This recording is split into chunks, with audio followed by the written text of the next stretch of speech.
so early. What's going on? Oh. It is. But there's a good reason for it. We didn't arbitrarily just decide to screw with everyone.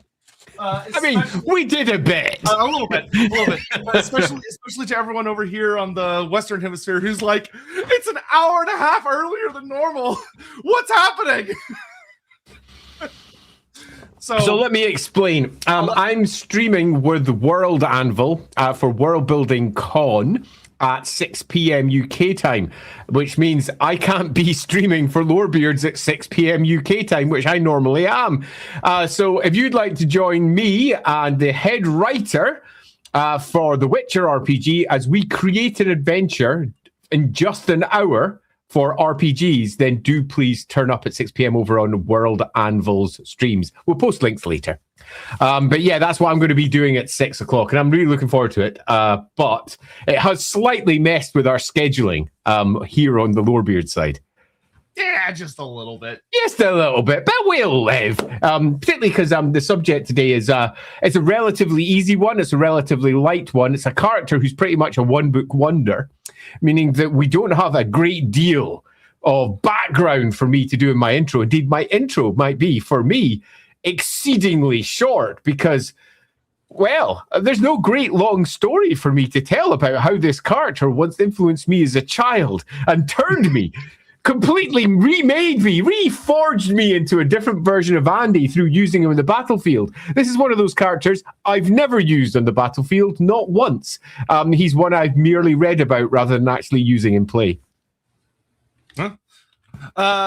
Yeah, it's Sayl is a really good time. A lot of y'all will be very familiar with him, not only because Tides of Torment, because originally this stream was supposed to come out around Tides of Torment. We planned it, and we had it really well planned as well to land exactly on. But then my dad, bless his soul, decided, you know what? I'm going to get really, really, really ill. And I was like, oh, okay, I better go and see him. And I stayed there for a lot longer than anyone expected because quite clearly he was exceedingly ill. And we all know how that ended. So this stream has not landed where we originally planned. But yeah, anyway, Dad, it's nice to miss you, particularly because it's also Mother's Day over here I think it's in the UK and US, because I think we share Mother's Day, don't we? Is it not the US? Okay, so it's the UK thing. Right now. yeah. I can never remember which ones are shared and which ones aren't. But yeah, it's Mother's Day over here in the UK. And I've tried to call my mum like 3 or 4 times already, but my brother has randomly and rudely decided to, take her out or something. How rude! Meaning that every time I've tried to contact her, it's been like, beep, beep, I'm not here. No. Oh, God darn it. So I'll be calling her a bit later. Yeah, that's thankfully it is not Mother's Day over here, because otherwise I'd be in trouble. But it's not, so I'm safe. But yeah, this one will be a good time for us. Like Andy said, I agree, it's gonna be kind of chill. We've talked about Sayl a lot on the channel, not just because Tides of Torment, but he also featured heavily in the Tarmacon storyline.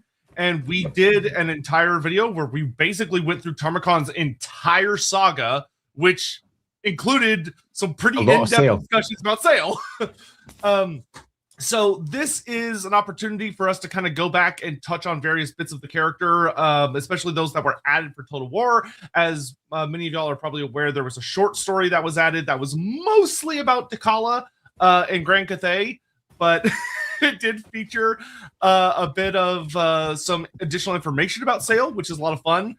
Basically giving us confirmation that he did survive and escape the Empire after the failed invasion, even though there are a couple of oopsies in that short story. But show me a Warhammer book that doesn't have oopsies, and I'll show you a liar. So, yes, that's the truth. Yeah. But before we get into that, just a couple of little things going on. Like Andy said, there will be a stream that starts roughly 30 minutes after this one, where he is going to be doing some really, really cool role-playing shit. We're going to get that link over to Hawk here in a minute. He says, yeah, I'll go grab the link in the background while I'm going, because I've got the link for the YouTube side of it. So I'll give that one over to Hawk now. Yeah, that way. Is Hawk in chat?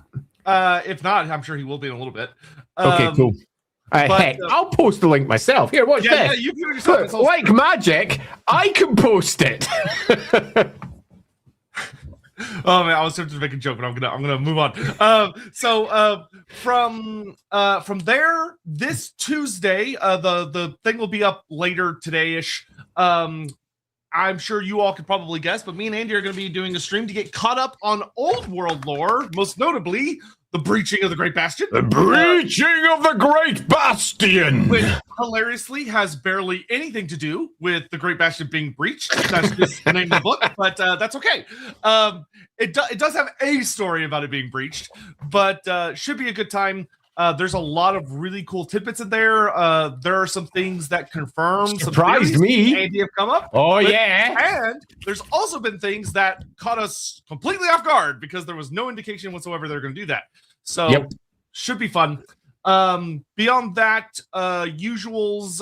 You're gonna have all your typical Lorebeards episodes coming up, and yeah. With that, I think we're kind of ready to get going. Yeah, so we've got any early super chats. Let's get those out of the way, and then we'll do our quick intro. And I will stress, it'll be a quick one today. We got a bunch of new members, too, before we even started.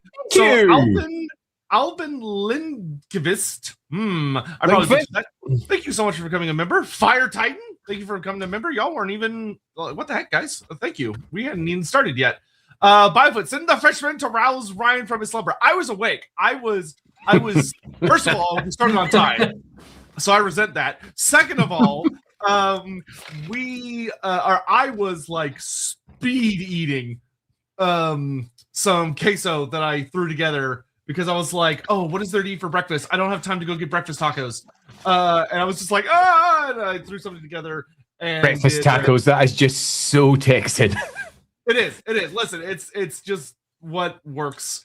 Yeah, I had porridge to be exceedingly Scottish on my side. That does sound pretty damn Scottish. It was very Scottish, and it was also damn good today for, no good reason. It just was.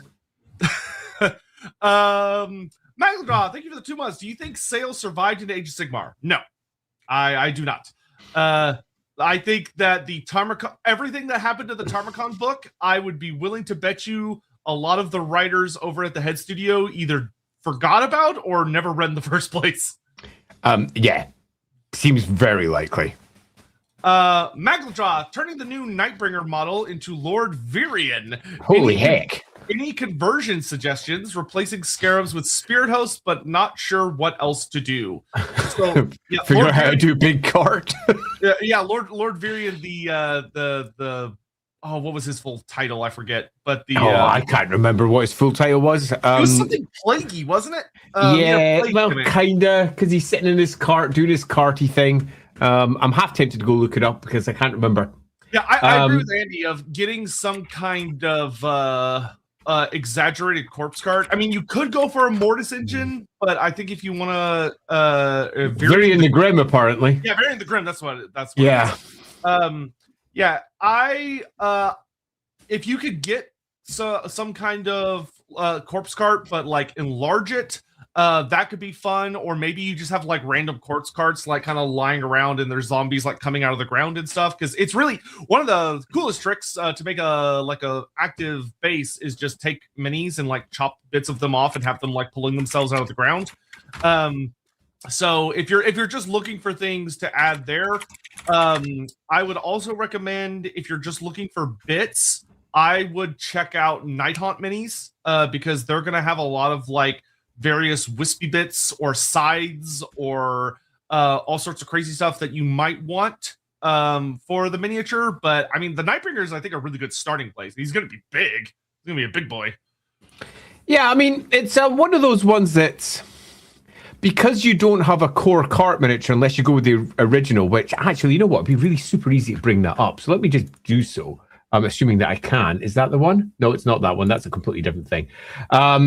So let me get rid of that. Can I see? Yeah, That's because it's a WebP file. I can't share WebP files here.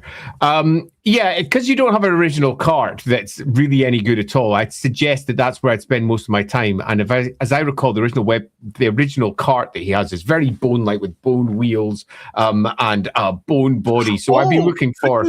Could use one of the new Ossiarch Bone Reaper chariots. Yeah, that's exactly where I was going to go. I'm looking at the Ossiarch Bone Reaper chariots is, I think, a really good way to begin. But you want to give that feeling that it's a bit slow, so perhaps replacing it with a big bovine skull, the core heads. But beyond that, I would just ghost it up like mad. Yeah, there you go. Swarja, thank you very much for the 3 months. Nothing like Lorebeards on Sunday. Heck yeah, my dude. Jonathan King, thank you very much for the 3 months. Good morning. Good morning to you as well. Appreciated. Ahmed, is Sayl Bretonian? Think so, it fits. Bretonian are not the French. And the French don't deserve such slander anyway, even if some of them well don't. Even if some of them, it's when you visit, can be a little rude. But we don't, Taurus, what are you gonna do? Necro player, Sayl has become one of my favorite characters recently. Through his Total War voice is far deeper than I expect for a character like him. Gotta love a guy who looks at the incomprehensible gods and thinks, nah, I'd win eventually. Yeah, I like to call that. Me and Andy have actually discussed this in the past, that there's something of a video game effect for a lot of characters, particularly for Warhammer, where they're like, oh, well, if this is going to be a Warhammer character, we need to make them sound scary, which means that their voice needs to be as low as possible. And it ends up turning into a bit of a silly contest where, like, all the characters have, like... No! Okay, no, I just listened to it because I haven't actually played with Sayl, although I own it. I just haven't got around to playing with him. Go figure. Cool as mints. I'm just watching the video again. And yeah, no, I sort of agree. You feel like Sayl should be more of the Starscream side of things rather than the Megatron. Yeah. So instead of, Prime, it should be like, yes, of course, and a little bit more up and he just appears to be more of that side of things rather than the which is, so typical for trying to voice chaos. Yeah, it's. I think it's a genuine effect of the games. Yes, man. Yeah. They want the characters to be as epic as possible, so they tend to make all of their voices as bassy. And bass does not necessarily mean epic. Bass just is an easy, lazy almost code for doing so. Voices can do much more than just go, I will make it deep and mean. We are now preparing to destroy you all. Whatever. Yeah, I personally, I imagine Andy's probably in the same boat. I'm actually not a big fan of the voice they use for Archaon in Total War. I get it. I've heard that one for a while. But he just kind of sounds like he's garbledly yelling at you in a low voice, and it's like he doesn't sound that great. I'm going to have to listen to that as well. Well, let me have a quick listen. I'll put it onto my headphones so that nobody else needs to listen to it. Yeah. Village is fun. Village has a very good Starscreamy voice. But it is what it is. Grim Isaac. Wow. I'm not talking about gods for once. Andy, the Warhammer FI Monster Stream Part 2 forum post thingy has been doing quite. Y'all are on a Part 2 already? The Warhammer FI Monsters. I forgot. We did a Part 1 on that. Y'all are now on a third. Okay. I was like, for a second, I thought you were talking about the god thing. I was like, y'all already made yourselves a Part 2. Oh my god. Yeah, that appears to. Yeah, I was in Discord just the other day having a quick look through, and if you're not part of our Discord, do go join our Discord because we've got all manner of cool chat going on in there. I presume there's a link for it if you're on YouTube, sitting down in the YouTube video description. There is. So click on the Discord link, go join our Discord community. We're up to almost, I think about 1,000 strong just now. And there's lots of really great chat beginning to build there. And there has been a lot about this topic, which I'm not that excited about. But the more I read about it, the more I go, ooh, that looks, ooh. So I think that's probably going to happen at some point. At some point. Sean Schultz, what does Andy think of the new Cathay lore? I got a couple of surprises with the new book, one of which has made me readdress how I'm going to handle some things in Lawhammer, because we've had quite a lot of, particularly with the more recent episodes, dragon-blooded Shugagan. And one of my plot lines there has been invalidated by the most recent lore. I think it's great, and it's really nice to see them diving into it. I still think that the army books, through use of their god voice, are a little bit too, Cathay is great, and everything in Cathay is great. But beyond that, I think it's really very good, and I'm looking forward to seeing how they continue to expand further, hopefully over in the East. Hammond is king. Porridge, a very British meal, top of the morning. It's less a British meal, more of a Scottish meal, although, of course, anyone can eat porridge anywhere in the UK and have done for a long time. It's a very, very, very Scottish thing. We even have a special tool for making porridge called a spurtle. And you can't go wrong with a spurtle. If you want to make your own spurtle at home, just take a normal wooden spoon and turn it upside down. It's pretty much a spurtle. Sounds like such a made-up word. It really does, doesn't it? But yeah, a spurtle. Yeah, there's lots of words in Scots that sound like they're made up if you don't know them. Shorzaz, Tarragon did make it to Age of Sigmar, but they stopped updating his rules when they discontinued the model. So, okay, I have... I understand what you're saying from a technicality standpoint, but I would say no, that's not how that works. By the same argument, Cetra, Thorgrim, Grudgebearer, Grimgor, Ironhide, Karl Franz, everybody was an Age of Sigmar. That doesn't count. Yeah, those early army lists don't count. They were just updates for all the miniatures that were currently out at the time. Yeah, and they even a lot of them, most of them even had little lore blurbs and stuff, but that was literally just bullshit. We're letting you use your model so you don't get mad at us. But I don't count that. If it's not something that has stayed in, then I don't consider it to exist in the setting, because that was just this weird transition period we were in. I'm just going to bring up that one. Sorry, bring up a small side comment there. I make sourdough bread and use a spurtle to help with the sourdough starter. Quite right, too. It's good use of a spurtle, as far as I'm concerned. Yep. Magladroth. Virion will lead my undead plague marines army. Holy shit. Nice. Sure. Why not? Yeah, cool. Love it. Go wild. Darius. Then who would be the Shockwave of Chaos? Listen, the only thing I know about Shockwave is for some reason a ton of people want to bang him, despite him being a giant robot dude. I don't get it. I don't understand. But there's apparently a thing there. There is. And I don't know anything about him, so I can't tell you who his Warhammer equivalent is. No, I'm not too sure who his Warhammer equivalent would be, mostly not because I don't know anything about it, but because I don't see an obvious analog. It'd be easier to go with someone like Soundwave for your core ones, but let's not get caught up with Transformers. Gnivel. Thoughts on humans now able to use high magic? So, remember, okay, we're gonna talk much more about this on Tuesday. We are.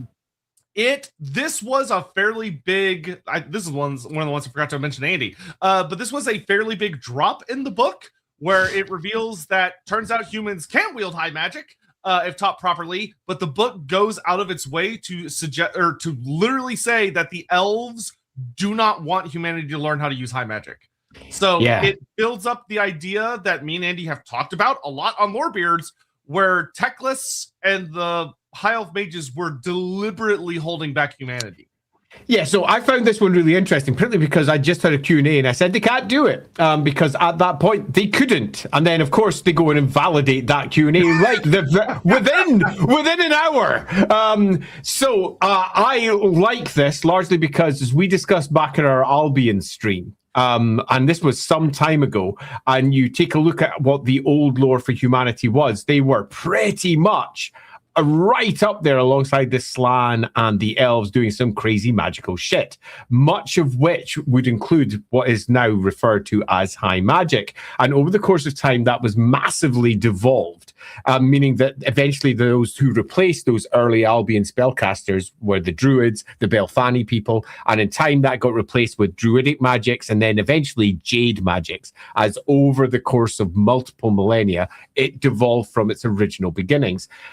And the idea that humans are one of the best sets of spellcasters is something we've said repeatedly during the course of Lorebeards. Because as we said multiple times, the best spellcasters in the setting are often repeatedly human. And again, we get called out in this one quite a lot. And then we go look at the Chaos Army lists, because they're all human. And they're just given the freedoms to do whatever they need to do to learn their magic. And this is just the next step.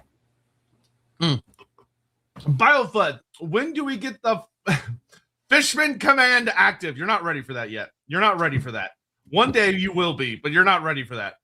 Hammond is king, but Scottish people are British Isles. Oh, you got to be careful with that. But loosely speaking, you wouldn't say that kilts were British, although outsiders might. You'd say kilts were Scottish. And somewhat similarly, porridge is generally perceived to be Scottish. Yes, of course, Scottish people are British people, because we're all part of Great Britain, after all. And that's true. Yeah, it'd be like someone walking into my house and be like, well, all Americans eat breakfast tacos. It's like, no. Yeah. No, they don't. No, they don't. And you could say breakfast tacos are American, and you'd be like, yeah, kind of. But if you said that to someone from, say, I don't know, North Dakota, they might get a little bit surprised and say, wait, what? My breakfast is tacos? So yeah, it's different parts of the country have got different traditions and cultures, and in this case, Scottish culture is very different to overall British culture, which is why it's worth highlighting separately. Baron von Boot, Torment, you fool! Village with a sound made of barbed wire on chalkboard. Yeah, I really like Village's voice. Village has a very gross voice, which is great. He sounds like the horrible little tumor that he is. Darius, myself included, he's War Crimes the Decepticon. There's a lot of those in Warhammer. In fact, you could probably pick up a stone and throw it in any direction. You'll hit one. Okay. Short intro time. Short intro time. Okay, given where we are in the time, it feels like we're already 51 minutes in because of the time, but we're not. We're only 21 minutes in. But my mind is slightly thrown. So this one is going to be super, super easy as an intro. Normally when I do my intros, I talk about when the characters are first added to the setting. I discuss loosely what I might have been doing at the time and how I got introduced to the setting, and often how I used that character. But this one came at an interesting point in my life. I had been working on Warhammer Fantasy Roleplay 2nd edition for quite some time. I had produced some books for it. I had done a whole bunch of writing for it. I had mapped like 15 books, something like that. I can't remember how many. I had written about the same. I'd just done loads. And I'd just come off that. Games Workshop had decided they were no longer doing their own role-playing games and had turned to licensing agreements instead, and passed over all of Warhammer Fantasy Roleplay to FFG. And now I worked for them for a wee while in 2nd edition books. They took some of my stuff from 3rd ed and put it into 3rd ed, and all was good. But I was largely out of Warhammer at the time. And because I was out of it, I stopped picking up all the books. I stopped picking up everything immediately when Tamarkan came along. Now, I was still, when Tamarkan arrived, doing bits and pieces, being asked questions, still writing bits.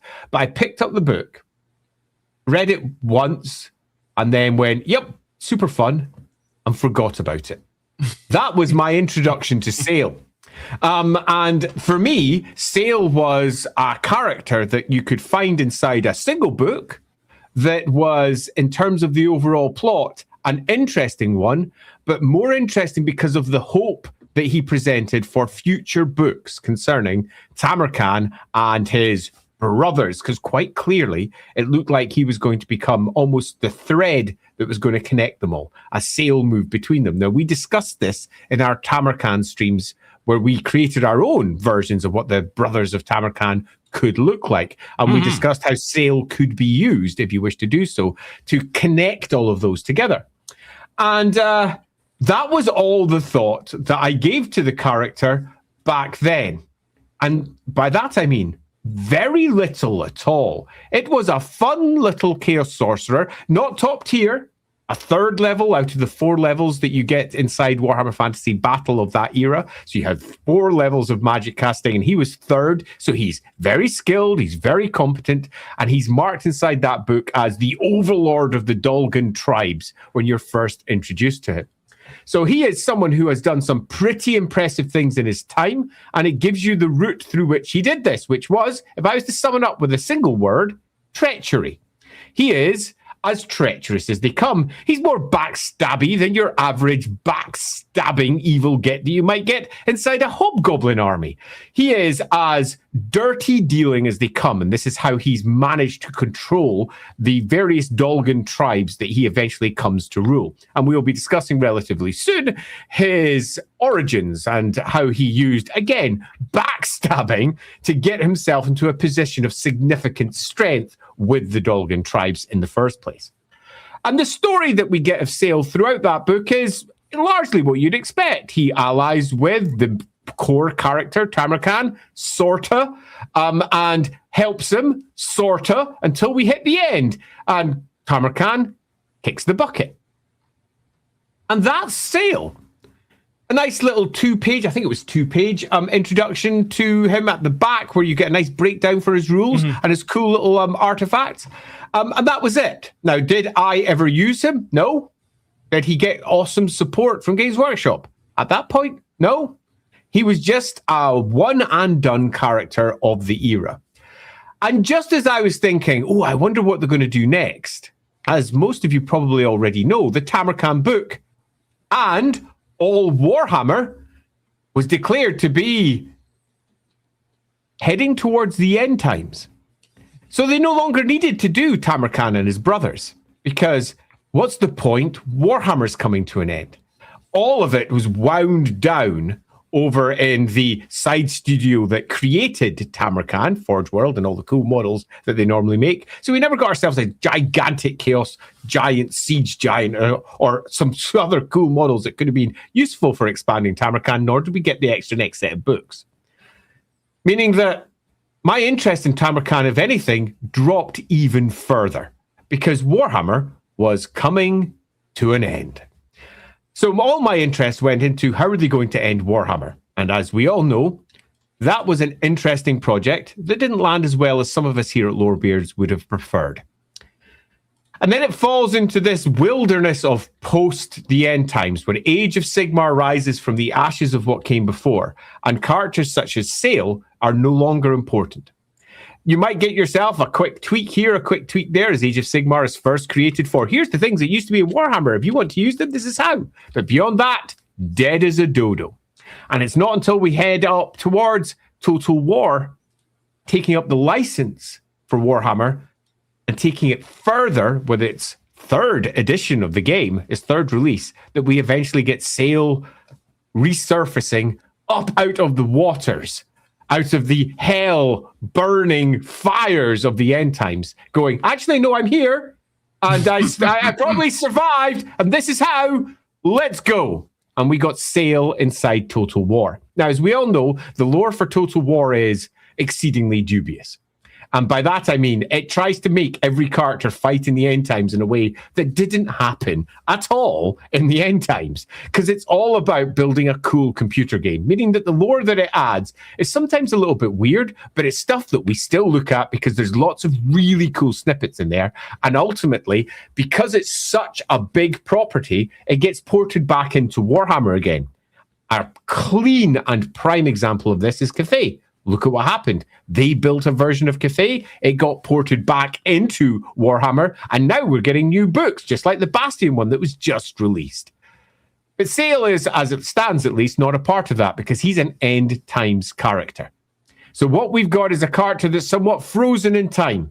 From the end of Warhammer 8th edition, Sayl the Faithless, who arrives as a core power for a good 20, 30 years amongst the Dolgans, and then joins the Great Horde of Tamarkan, and then goes off to do something else afterwards, having presumably survived that if we run with Total War's version. That is the character we're going to be describing today. And for all my introduction, maybe a little bit less than, wow, it's the biggest character ever. I think you'll find as we work our way through Sayl, there's a lot of really cool and interesting gribbly details for us to pore over. Yeah, absolutely. Sayl is a character that allows us to actually have a couple of discussions that I think are critical to the setting. Most notably of that, one of the easiest things that people get caught up on, that we've seen a lot here in Lorebeards, of people asking questions and all this other stuff, is that many people, as me and Andy have discussed, get mixed up on what the concept Chaos Undivided actually means. Oh, yeah. And Sayl is quite literally the best living representative of the concept, because it's not a lot of people think it's like being one of the 4 major powers, where it's like, instead of being dedicated to Nurgle, I am dedicated to Chaos Undivided, the entity. And it's like, well, that's not really what it is, but unless you're dealing with like a really particular character who is dealing with a really particular philosophy, but normally it's something much, in many ways, simpler and yet more complicated at the same time. Yeah, and I think this is definitely something that Games Workshop is running with pretty hard. If you take a look at the old world and how they're presenting the pantheon of the Chaos Gods, and they're constantly referencing the pantheon of the Chaos Gods and taking it far further than just the 4 great powers. They're often referring to the larger number of gods that are out there, truly awful, and how those who worship Chaos are often not worshipping just those 4 or just any of the others. They're worshipping the Chaos Gods. And in some respects, Sayl's going to be a really good way for us to have a discussion about that. Yep, but I'm going to grab just the last few super chats came in before we got going on that, and then we will leap into it. Sounds good. Christina, as a North Dakotan, breakfast tacos are peak. God damn it. I just picked a random state. Anyway, God damn it. Nowadays, granted, America is much more homogenized, I think, than a lot of places over on the eastern side of the world are, just because we're so young. Ascendant Overlord. I think it's a missed opportunity for Sayl that he didn't become a demon prince at his final quest battle. So, demon princedom is a very particular end path that most various champions of chaos aim for. Sayl is actually a pretty interesting character, and I think that you could make arguments that in the Total War timeline, he is not someone that would necessarily seek to become a demon prince, because especially when you're dealing with sorcerer characters, there are characters who are very, very wise, not in the sense of like Uncle Iroh wise, but in the sense that they have a lot of knowing of what's going on. That good reference. They realize that in many ways, becoming a demon prince can be a trap. Yep. And Sayl is such a paranoid, scheming little shit, as we'll get into. Sayl is someone who his ultimate goal is to acquire as much personal power as he can while basically remaining fully in control of himself.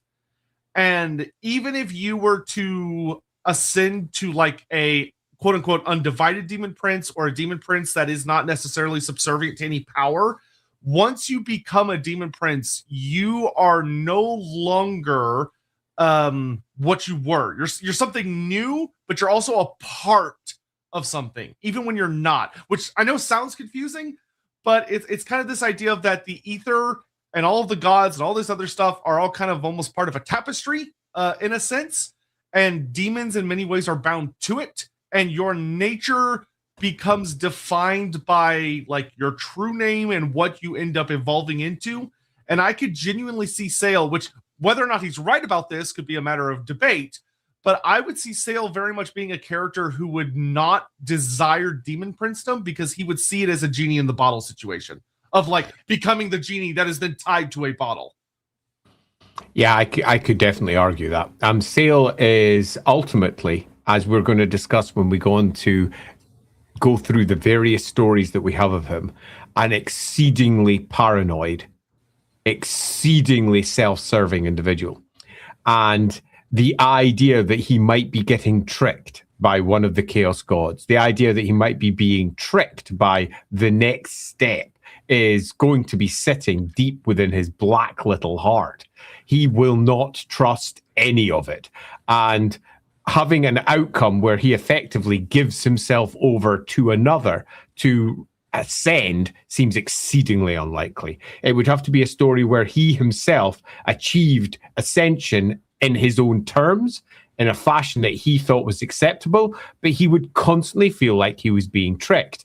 So he would constantly be second guessing himself until the very end, to the point that he might walk away from it. So I think not doing it is probably the better story beat, but I would really like to see him potentially pursue it and then choose not to do it, rather than it just simply isn't an option that sits there. Darius, are Dolgan/Southern Kurgan tribes sometimes fighting against Chaos as stated in Wolfrup, or have they retconned it, like fighting for Kislev, etc.? So, boy. So, nice one. Yeah, I would say that from the battle game's perspective, all of the various Kurgan, Norskin, all of those guys are in some way, shape, or form on Team Chaos. Now, there's going to be a lot of infighting. There's going to be a lot of Chaos groups that are killing other Chaos groups because they're who's nearby, and it's easy to take advantage of. Like, you know, little C Chaos inside the big C Chaos.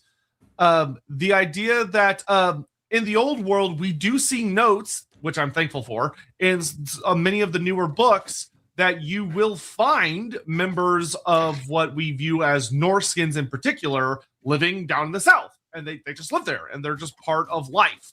And there are many groups that have pretty good relations with the Empire or other Kislev and such. But then when Chaos starts to rise, they kind of have to make a decision of whose team they're going to end up on. And for many of them, as a necessary mode of survival, they tend to get caught up in the Chaos situation. Wolfrup is very much a story of individuals, whereas the battle game is very simplified and zoomed very far out.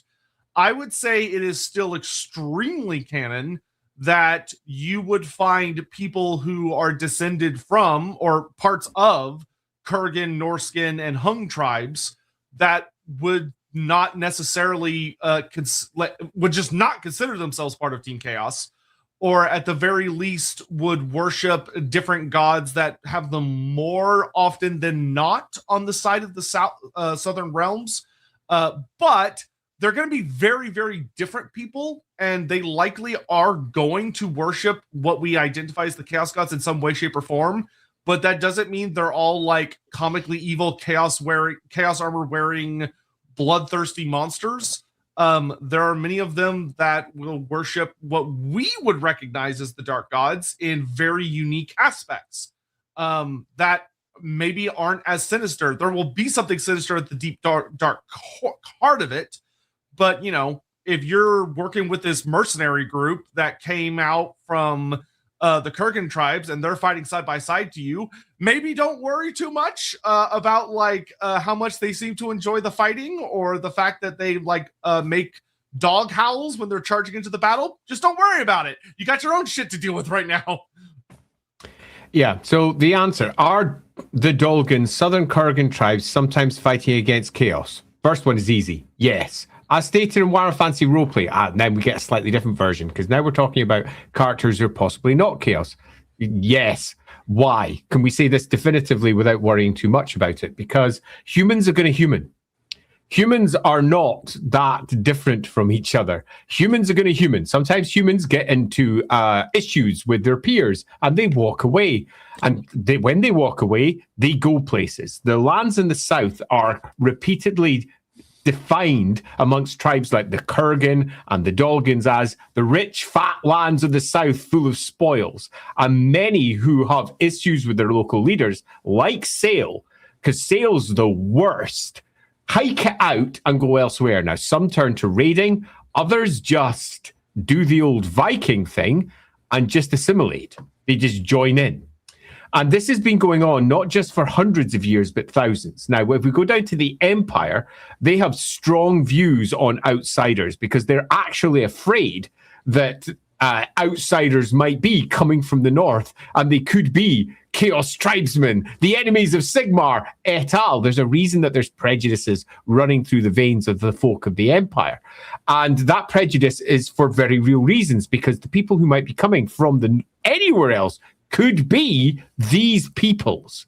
And not all of them look like they are foreign, particularly if you happen to be from Kislev, which is a broad array of different peoples within it anyway. Many different cultures, many of which would be almost in terms of their racial appearance, entirely no different from the Dolgan and the Kurgan, meaning that they can slip in easily, which will cause both issues when it is those who are very much aligned to the Chaos Powers, or for those who are just running from the horrors of the North, who are attempting to get a different life. So are there people of Dolgan, Kurgan blood down there? Yes, of course there are. And the same way there's people of Bretonnian blood in the Empire, or Tillian blood in the Empire, or Borderlander blood in the Empire, because humans are going to intermix, hit each other, and interbreed again and again and again. So the answer is definitively yes. But would they still be called Dolgan? Well, probably not. The Black Wasp. Greetings from 1 a.m. in Australia. Good lordy. Quick question. How common are undivided demon princes? My Mordheim Chaos Champion became one with 0 blessings. That's hilarious. First Lucky guy. Dark Gods are just like, that man, straight to the top. So this is actually a really interesting quick thing we can discuss, because according to Games Workshop, their opinion on this changed dramatically over various editions, where if you go back to Warhammer Fantasy, oh gosh, I want to say it was I don't remember where 8th edition ended, but in different editions of the tabletop game, whether or not you could have an undivided demon prince was completely different. In some editions, Be'lakor is literally stated to be the only undivided demon prince in existence. Like, he's it. He's the only one. There are no others. How dare you suggest otherwise? When you make yours, you have to pick a god, and that's all there is to it. In fact, yeah, that was the case in 8th edition. So the very last edition of Warhammer said there are no undivided demon princes besides Be'lakor. None. Not a single one. If you go back to 7th edition, though, they went, oh, yeah, no, you could totally have an undivided demon prince. Yep. Fairly an inconvenience.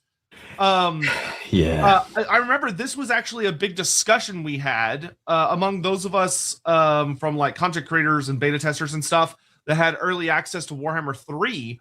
One of the big discussions when they were doing the whole like customize, build a bear demon prince and all that was like, well, can you have an undivided one? And it turned into like a pretty lengthy discussion, because Total War is allegedly mostly based on 8th edition Warhammer Fantasy, where you couldn't. But the game also was bringing in basically everything that ever was Warhammer. And after a lot of hemming and hawing and talking to Games Workshop about it, they came to the decision, yes, you can. Yeah. I mean, yeah. They're as common as the writers of the era make them. If we go back to 3rd edition Warhammer, they're more common than the others.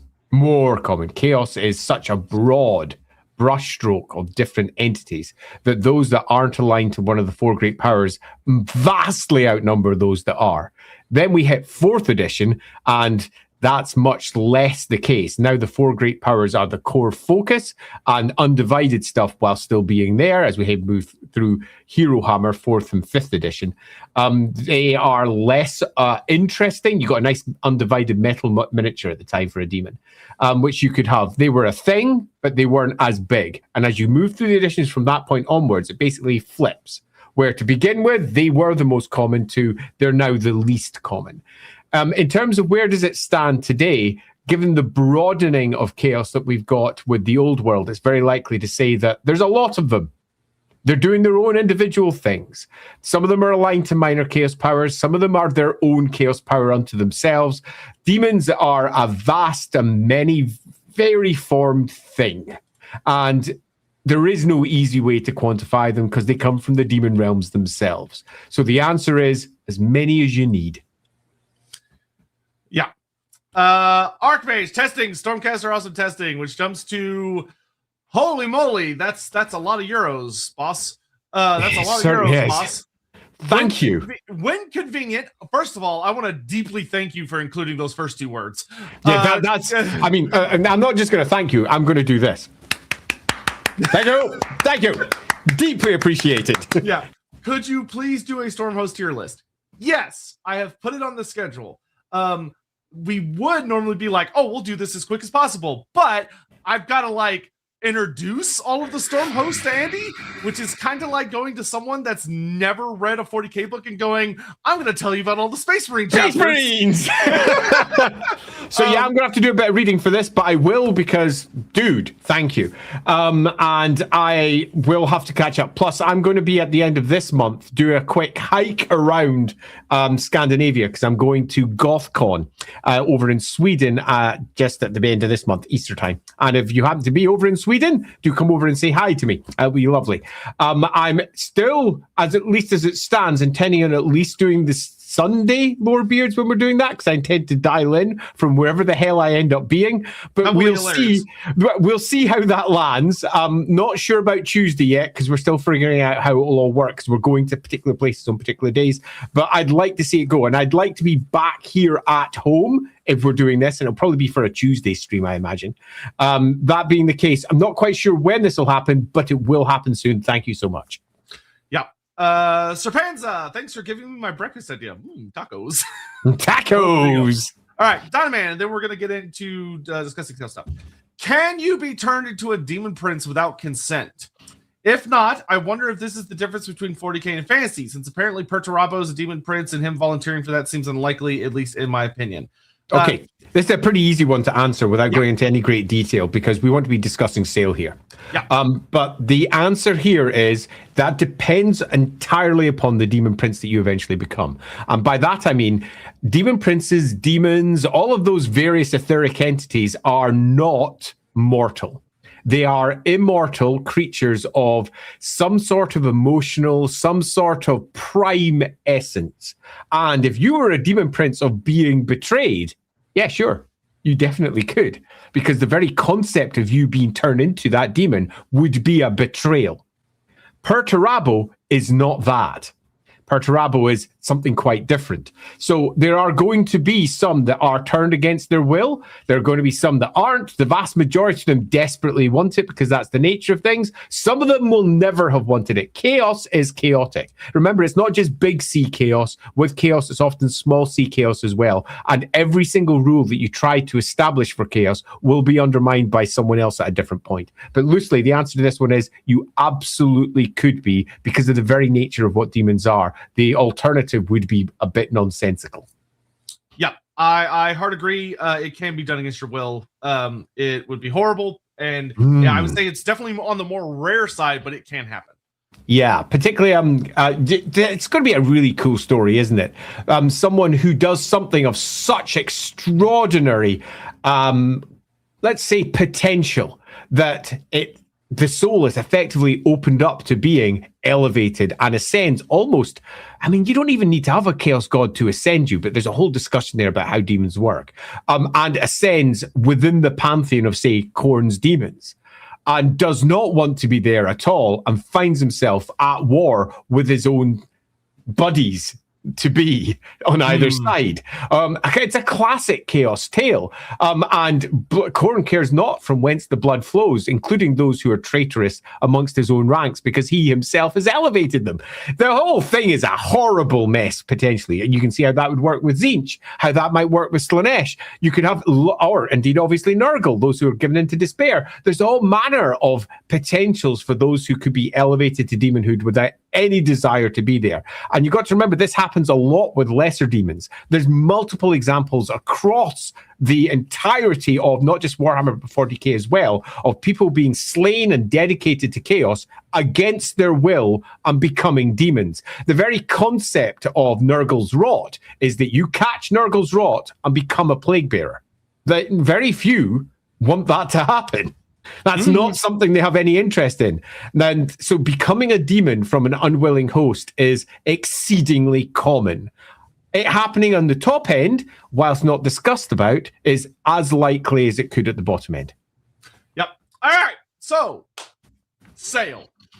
Sayl the Faithless. Going cheap. Yeah. Our story winds back out of the 2500s into like the mid-late-ish 2400s.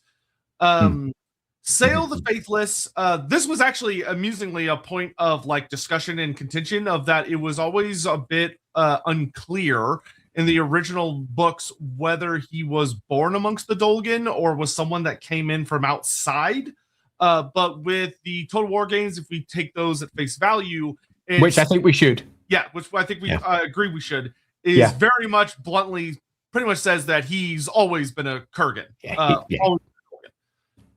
So he's born into the Dolgan tribe, and the Dolgan tribe is surprisingly significant in the history of Warhammer Fantasy. If you're like, what are you talking about? Go back and watch our Lorebeards stream on Skulltaker. Dolgans play a key role in that story. Also, Vara, good to see you. And also get those dirty, filthy Space Marines out of my face. Get that shit out of here. Get him out of here. He's drunk and stumbled into the wrong neighborhood. Good to see you. I hope you're doing well. So when Sayl was born amongst the Dolgan are a Kurgan tribe that has this history tying back to an empire amongst the Chaos Space. They have produced individuals that have gone on to become horrifically powerful warlords and are even deeply tied to, as we talked about, Uzul Skulltaker, the infamous headsman of Khorne. But Sayl has the gift of magic. And when you have the second sight or magical abilities among the tribes, you often get put on the road to becoming a shaman, which is the case for Sayl, of that. Becoming a shaman is often seen as it's not like it is down the further south of the world where magic is very much in many ways recognized for what it is. In the north, it is often much more of a religious path. You are someone that can see the gods. You can speak with the ancestors. You have an understanding of spirits and the entities of the land. And because of that, it's a great honor in the vast majority of tribes. And you are very quickly going to be ushered to whoever the local shaman is, and in many ways kind of adopted to become not just their protege, but in many ways their second, almost like a son or a daughter. Yeah. And Sayl, unfortunately, for his part, he, as a member of the Dolgan, their tribe, along with several other Kurgan tribes, because the Dolgans are not just a singular tribe, they're a people among the Kurgan, but there are also several groups within the Dolgans. And all of the Dolgans during Sayl's lifetime tie up to a guy who has the very beloved title of Skelkane the Vile. And Skelkane is a right proper bastard. I think I'd like to add this little detail there just to make sure it's not lost, because we're going to move on from this one pretty quickly. Yes, we are. Just to be as clear as we can on this one, there's tons of freaking shamans and sorcerers and the like amongst the Dolgan. This one is an important one for reasons that is about to be, I presume, explained by Ryan here. He's a super important one. And a good old Sayl goes up to him. He's the one who approaches him because he is the most powerful. You get an idea of his character here. He's looked about amongst all the other potential options, and one presumes because he's already a sorcerer, he's probably been with others before this. So he's already reached the point where he has got magical talent that has been trained, and he's good enough now that he can actually go to the most powerful amongst the Dolgans and say, I now want to be apprenticed under you. Yeah, Sayl was not immediately apprenticed under him, like Eddie said. There was a series of other sorcerers he trained under, many of whom probably all of whom mysteriously vanished or died in terrible accidents. It was horrible. Would not surprise me. Unpreventable tragedies. And now Sayl was relatively younger in his life when he does approach Skelkane and basically challenges or auditions in a way for his position, because Skelkane is a sorcerer that is deeply tied to following the gods in a very particular way, which when you're dealing with sorcerers, they will have their own interpretations of how they embrace magic. And Skelkane is an individual who runs around the number 8. So he's very much following that kind of chaos undivided philosophy of that he runs a coven almost of 8 sorcerers, himself at the top, and then he has 7 underlings that power his magics and his rituals. Because most of the time when you're dealing with a powerful wizard, they are often going to have a bunch of underlings whose job is to like fetch ingredients, do research, and further empower their spells. And Scalekane the Vile was the Arch-Sorcerer of the Dolgans. So he was like the big nasty one. Yeah, see, Shalkane is, I mean, the whole point of Shalkane is that he is the primary seer and advisor to the Dolgan tribes, all of them. He is seen as the one who can not just guide all of the tribes better than any of the others. The one that you would go to for advice if you had any sort of, I don't know, ambition towards becoming the next great Dolgan who would be leading all the other tribes. You would require Shalkane and the support of Shalkane's apprentices, because Shalkane is the one who not only would be able to peer into the future, but also understands the chaos gods. Not God. It's not someone you would turn to learn about Nurgle or Korn or Slanesh or Big Bad Bob, the Chaos God over on the left, whichever gods you might be concerned about. It's about all of them, because Shalkane is all about speaking to the bigger picture and how the next Dolgan warlord might knit into that particular fabric. Yeah, and Sayl studies under him for a while. And like Andy said, this is the guy you go to among the tribes if you kind of want to do anything as a chieftain. You want to go to war, you have to address the seers. You have to go talk to the sorcerers. You have to make sure that the gods approve of this war. Or you need to learn, where should we strike? Is the time good to strike the Empire now? Read the omens, shaman, tell me. Or, oh, shaman, I'm having these weird dreams. Tell me what they mean. Or, I'm about to have a child. Should I do anything to make sure my child is blessed or protected from various forces? Or if someone's like, I saw a really weird monster, should we sacrifice it to the god? Should we try to tame it? Such and such as, I've mutated. What does this mutation mean? Am I favored? Am I being punished? Like, they're such a core aspect of life. And Skullcane is being known as the Vile. Is not not all of them are given such epithets. He is probably a grotesquely unpleasant fellow in many ways, and he is known as being particularly abusive and cruel, and very much becoming one of his apprentices. There is a limited number of slots, and taking one of those slots is an honor. But it also means that if you want to ascend to this privileged position, something has to happen to the person whose job you want. And he's vile. He's really difficult to unpeg from his position. He's been doing this, one presumes, for quite a long time. And his position is almost unassailable. But Sayl is Sayl.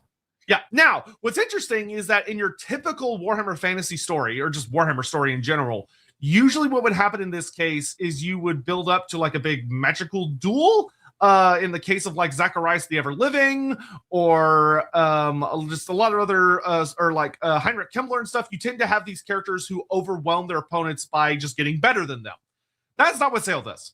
Indeed, and as I mentioned right at the beginning of the introduction, he is not the most powerful sorcerer in the world. Indeed, I would argue it's not his defining trait. The fact that he's a sorcerer is of great utility to him, but it is not his defining trait. His defining trait is his ability to get what he wants out of any given situation.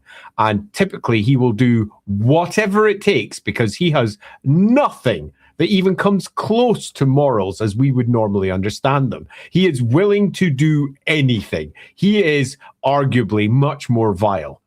Much more vile than the current master that he has. A master, it's worth noting that the text clearly states he swears loyalty to. He very much states, of course I will do your complete and absolute bidding. I swear by the gods.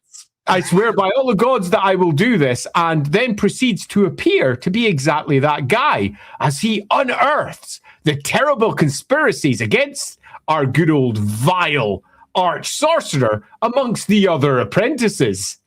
Yeah, so Sayl is got a silver tongue. That is the core aspect of his character, other than he's a traitorous little shit.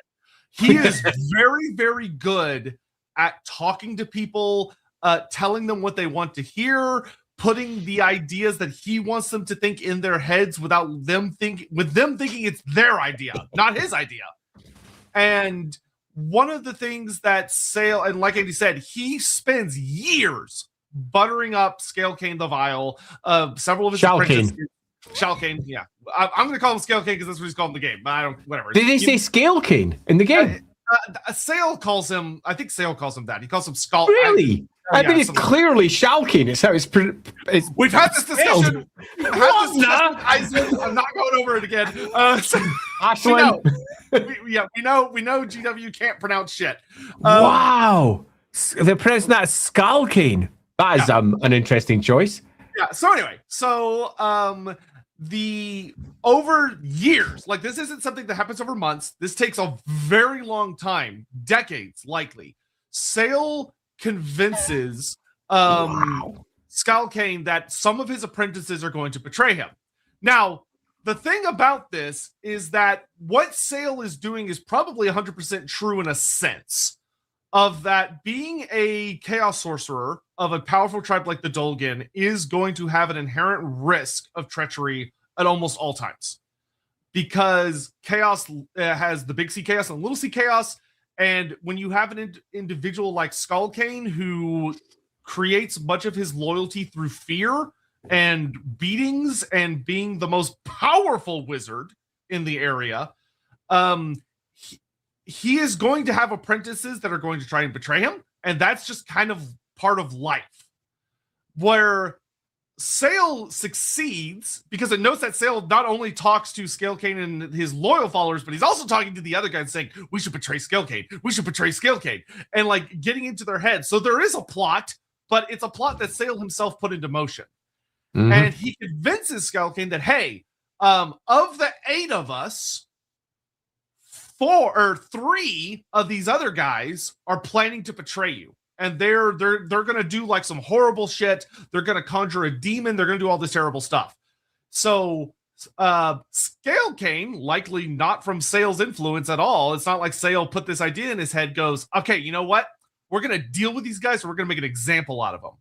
So I'm gonna cost a big ritual, and for this big ritual, you and 3 of the 3 other loyal apprentices. So the 5 of us are going to get together and we're going to do a big ritual that's going to curse and just annihilate these guys. We're going to utterly destroy them with this big, powerful ritual before they even know what's going on. And they're all like, bet. So they get together. And here is a very core part of Sayl's character that we cannot beat the drum enough, that Andy has already stated, which is that this part of the story demonstrates that Sayl, in the grand scheme of things, is not that powerful of a wizard.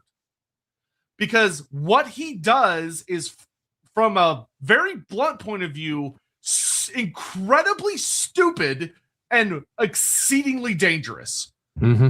Which is that during the ritual, so they're drawing in massive amounts of magic. You have 4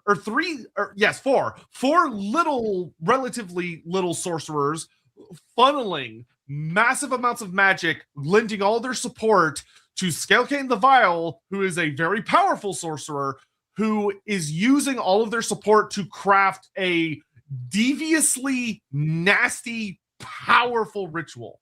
I mean, when you have that many wizards working together in concert, whatever's about to be unleashed is going to be ugly.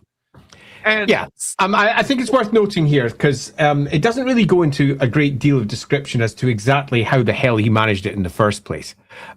Because clearly he thought this risk was worthwhile. So we have to make a couple of assumptions to best understand this. Now, he might not have the most capable raw magical talent, but what Sayl definitely is clever. He's really clever. Yeah. Really clever. And he's got a silver tongue. And he has persuaded Shalkane. I can't believe they pronounced that Skalkane. I mean, why did they put a K there? I'd have to have a K. It's SCH. SCH is sure. I mean, they might be trying to pronounce it like school, I suppose. Anyway, Skalkane, apparently. Skalkane has been convinced that 4 of his apprentices, are working against him. And he has you then... Right the first time. 3 are working against him, 4 are working for him. 4 working for him. Yeah. Is it 3, 4? I always get confused between them. If I go there, Master 2, the other remaining one's loyal. Yeah, 4. Yeah, cool. We are correct. And the ones who are working against him are off in the periphery. The ones who are working for him are there. And just get a moment to consider what Sayl is doing. Sayl has got what he needs for this ritual, and he has managed to undermine this ritual in a fashion that Skullcane, you can say Skullcane if you prefer. Can't notice. Okay, well, they say it's Skullcane it shall be. Doesn't notice, can't notice, doesn't see coming. And this is coming from someone who is used to scrying along the lines of a seer, who is a seer, who is very used to trying to find what the future might bring him. And he has been hoodwinked. And he has been completely tricked by Sayl. And Sayl has the confidence that what he has done will be wholly successful. So he's clever enough with magic. And he's capable enough at persuading others to his view. But he's also more than clever enough to realize the ritual that's being conducted is beyond his capability, and he needs them to do it because it's the only way he'll get rid of Skullcane. Skullcane basically has to kill himself. It's the only way he can do it, and this is what he manipulates. Now, does he get away from this scot-free? Well, not quite. Yeah. So, like Andy said, and it is truly a very impressive feat to be participating in a ritual with a wizard who is expecting betrayal. Yeah. And to just ever so subtly mess up the ritual that the spell backfires in a way that doesn't kill you.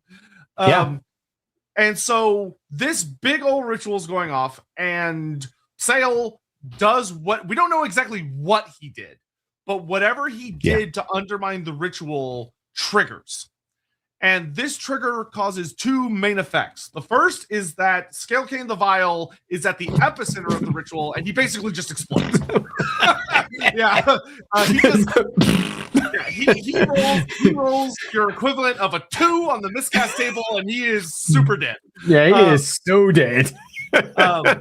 And when Skullcane dies, with all the magic basically flowing into him, which if you've ever read, especially like a Black Library book or the lore about how a miscast works, this makes a lot of sense. Of that Skullcane is literally acting as a channeling point, a focus to take this massive amount of magic and focus it into a singular spell that's then about to be unleashed, but something goes, oops, and he loses control of it, and it literally bursts out of him.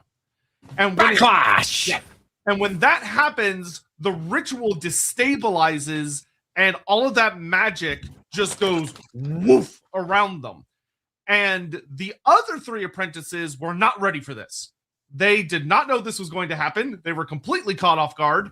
And the ritual basically melts them and combines them into a single horrible entity. But it's actually worse than that, because Sayl was ready for it. You can almost imagine the 4 of them standing at like compass points, and at the center, a bomb goes off, like a wave goes out.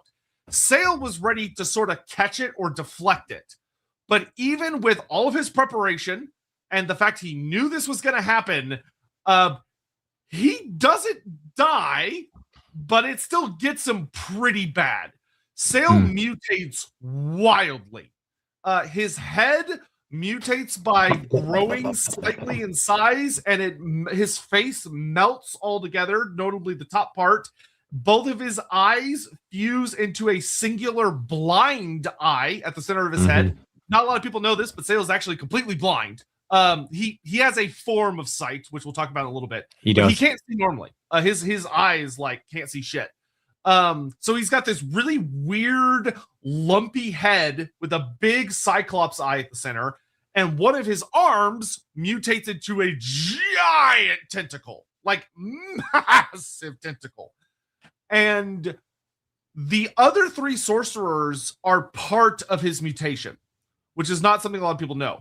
Those 3, the magic that slams into all of them and mutates all of them The three of them are mutated together into a singular Chaos Spawn entity, but Sayl is bound to them as part of this ritual. Of that, they become a creature that Sayl dubs Nightmaw, which is a 3-headed, nightmarish Chaos Spawn from hell. It is an ugly monster. Ugly, the massive Chaos Spawn that's sunk through with shadow as well. It rises up around it and hides the extremities of this Chaos Spawn. So should you see it in a distance, you'd see no spawn. You just see writhing, twisting, coiling shadows. And then when you get close, the reality of what lies behind that is much worse. Much, much, much worse. It's a gigantic Chaos Spawn from hell that will obviously eat all of you up in no time. It's quite horrible. And one of the things revealed in the Tarmacon story, which is genuinely fascinating about this aspect of the ritual, is that Nightmaw cannot die as long as Sayl lives.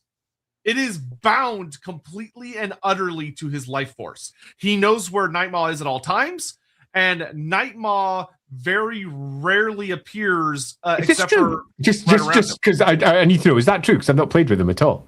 So he's not a spell, he's an ability. So basically what it is, it uses a spell, but you basically I'm trying not to be mad. You draw a line and Nightmaw rips out of like a shadow dimension and as a big roiling shadow thing, it just rips through a bunch of people and then disappears again. Is that it? Oh, that's a bit of a shame. I'd love to see him almost like a pet that's sitting there constantly roiling at the side whenever you want. That'd be super cool. Yeah, they decided to make him an ability instead of turning him into a Scarstick and Gobbler. Shame, but understandable, but shame. He does hit like a truck, though. I will say that. God, he hits like a truck. But cool. So Nightmaw is those three companions of Sayl that are eternally bound to him. They are now a part of his essence, a part of his very soul. Of that, as long as he lives, they do as well. And they. And the other three sorcerers, basically word gets out when Sayl stumbles away from the ritual, and Sayl says, "Hey, guess what? I'm in charge now." And Sayl has basically kicked himself up. Four. The other four. Because there's a total of 8. Right, but there was Scale King. Sayl. You're right, Sayl. Those 3, and then Sayl himself. 3. You're right, the other 3. Right, my brain is not working today. I'll just shut up and fade into the back darkness like some sort of shadowy Chaos Spawn. Yeah. So, God, 3, 4... Math. When Sayl emerges, he declares himself the new Arch-Sorcerer. And the other thing I actually really like about Sayl is Sayl, say what you want about him, he's a particularly nasty individual of that. As proof of his deed, he went over to the exploded Skullcane and he collected up his teeth. And something we learned about Sayl is that as partly for trophies, but more as ingredients for spell casting, which is something a lot of people forget about because spellcasting tends to be very big on ritual components and materials, is that Sayl, whenever he kills someone that is magically inclined or a rival or something, he always takes their teeth. Yeah. And he keeps it in a little bag. In a bag. And that baggie is used to control his sorcery. He uses it to buff his sorcery. Of that, he literally takes the teeth from those that he murders, and it allows him to funnel magic from those bones into his spell bag, and then he just unleashes all sorts of nasty shit. It's pretty cool because whenever he fucks up his spells, he just sends it over to another spellcaster and they have to deal with it. Yes, yeah. So whenever he's miscasting or doing terrible things, so whenever his lack of skill becomes an issue, because of all of the teeth that he's gathered, it just funnels through those and then lashes outwards, much like the original spell that happened with Skullcane, whatever, right at the very beginning. So much like that spell where the backlash washed out and completely minced all around, exactly that occurs whenever he gets a miscast. It hits him, the teeth then channel it out, and it miscasts out towards neighboring spellcasters. Sucks to be them, because he's a giant betrayer of anyone who's too close to him. It fits well with his theme. Yeah, Sayl has genuinely mastered probably one of the most frightening things a wizard can master, which is the ability that when magic backlashes, he passes it to the nearest wizard. Yeah. Friend or foe, he doesn't give a damn. Like this is a guy who will go out of his way to meddle with magic that can slip out of his control, and instead of being like, oh no, the ramifications of my actions, he goes, well, passing the buck. There you go. Your True fact. Now so we talked about his mutations. Sayl is blind, but he has debatably the better form of blindness, which is that Sayl can see, but what he sees is he sees how the winds of magic or the ether interact with the physical plane. So he's able to see reality because he can see basically how magic scrapes against it. So it's almost like like when you watch Daredevil and how he's blind, but he's like not blind at all because he can see based on sound, which means he basically sees normally, except for even better. That's like how Sayl sees, but for him, it's based on how the winds are blowing. So if the winds of magic like deaden or there is no magic, then he is genuinely blind. Yeah, he sees more than that as well, though, because it pretty much relatively bluntly states he sees directly into the aether, into the demon realms, that he can perceive into the realm of chaos itself, because whatever happened to him during that great ritual turned his head into this boiling mass of flesh that he contains with a helmet with that single baleful eye staring out. And that eye, whilst it can sort of see the mortal realms, it can more see the demon realms that lie beyond. And it's because of that sight that he has some insight into what's happening inside the real world. He can see magic. Indeed, he gets bonuses on magic. So the surrounding world and all the magic in it, he can probably perceive. So it's not exactly Daredevil vision per se. It's more magic vision, in that he can see all the magical stuff writhing around him.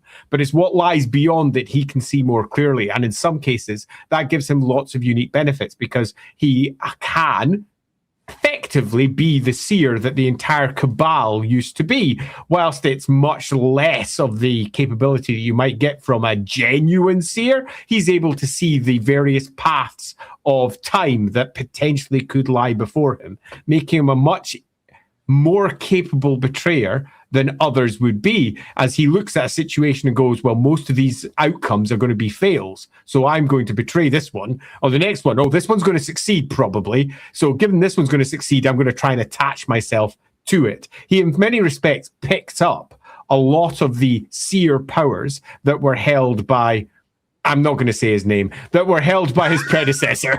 Now, one of the things is, so one of his epithets is the Blasted Seer. And like Andy said, Sayl is, in many ways, his ability to be a seer has less to do with his spell casting ability and more to do with the unique mutation he was rewarded with, cursed by, depending on how you look at it. Like Andy said, this makes him very, very good at his job. Like the Dolgan ascend as a tribe. The collection of the various Dolgan tribes, they start to do extremely well under Sayl. It's worth noting they're not under Sayl yet, but they're about to be. Yes, because to begin with, he very much there's very little said in it, but to begin with, he pitches himself as exactly what came before. Hey, you know, that guy who was the seer of all of us, that's me now. I'm this guy. They all come to him, and he gives out, disseminates advice, much of which is treacherous, much of which almost certainly removes primary key rivals to potential power. And then he, having had his vision that allows him to give him access to the likelihood of how well he'll do in a given situation, uses it for himself. So rather than using it for the tribe as a whole, he uses it for himself, and he ascends within the Dolgans to eventually take control of him. And they don't like it. They don't like that he has done this at all. Yeah, the typical structure for many of the tribes of the North is that there are chieftains or war leaders that lead the people that are these like physical powerhouses. And then the shamans, the vast majority of the time, are advisors or allies or viziers. They are very, very rarely the full-on leaders. But like Andy said, Sayl does a brilliant job of giving advice and people being like, oh, okay, I'll go do that. And everyone that could be a problem for him mysteriously dies. How strange. This is going to become basically a core component of how Sayl always acts. Whenever he has a rival, whenever he has someone who could potentially remove him from power, and whether that's they intend to do it or not, because he is in a position where he can see the skeins of fate. He can see that someone else could, a year down the line, accrue enough power to remove him. He is, because he's now in a position of power, he's the one who sends them off into battle, knowing that they're more likely to die in battle, and hopefully do die in battle. He constantly sends his enemies to the front lines. And they often don't even realize at this point that they are his enemies, because that's how Sayl works. Yeah, and this is also where Sayl starts building a core aspect of his character, which Sayl is kind of that classic character that you see in a lot of forms of fiction or even history, where he loves to make deals. He loves to make deals, strike bargains, and gain lots of power. There's literally a quote that says he has gained considerable power from making countless deals with demons and various petty godlings of chaos. And the thing about Sayl is he does not pay his debts. Yeah, that son of a bitch. Basically, I've got such an urge to make an analogy to someone from the real world. I've bit my tongue. It's not happening. Fill that gap with whomever you want. It's too easy, unfortunately. Yeah, it is. So Sayl has basically goes around encountering demons and godlings, which are basically just gods that are just not the big four. And in some ways, also the big four. But he goes around making bargains to get power, getting demons to tell him information, teach him little things about spell or the future, or about things that may happen, things about where he's going, assassinating people he doesn't like, cursing people he doesn't like, giving him enchanted artifacts or all sorts of other stuff. But instead of fulfilling all the promises he's making, and you see this in Total War, he has a whole mechanic that is basically him trying to gain as much power as possible and backstab as many people as possible while still avoiding the consequences. So basically either constantly dodging the entities that he owes debt to, or getting them to run into each other so they take each other out, or offering up other people in exchange. So like when they come calling, he'll sacrifice like part of his own tribe, or he'll send his tribe off on something that is they think is for the best of them, but really is to satiate some entity he made a bargain with that doesn't benefit the Dolgan at all. Yeah. He's a 100% unreliable figure, but he presents himself as a fully reliable figure. And I think that's something that we have to understand to ensure that we can understand Sayl as a whole. Sayl may be the Faithless, which is what he is. But to many, and indeed most, he is the opposite. He is an exceedingly capable, charming, convincing, intelligent leader, advisor, whichever particular role he takes at a particular time. And the people around him can't help but go, yeah, good point. Yeah, good point. Yeah, you've made your case. I'm in. But behind it all is the most scheming, most manipulative, and most terrible of characters. He is awful, and he will kill anyone and anything to further whatever his next objective is, be they friend or be they foe. And often his friends will walk off to their death without even realizing that that's what's going to happen. And they'd never blame Sayl for it under most circumstances. But there are many Dolgan, in fact, who've kind of outed him for what he was. And during that time, many of the rival chieftains come to absolutely despise him with an enormous passion. But he still surrounds himself with absolutely loyal individuals who allow him to take advantage of his core traits, his charisma, his ability to see the future as well, meaning that these, in some respects, are almost allowed to live because it's good to have somebody to fight. It's good to have someone to blame. It's good to have someone on the outside. Sayl is playing a constant game with everything around him, but it's a game that's on a knife edge because, as we'll move on to when Tamarkan eventually arrives, he's not actually in the strongest position that he could be in. He's in a strong position, but it's one that he feels could fall apart at almost any time.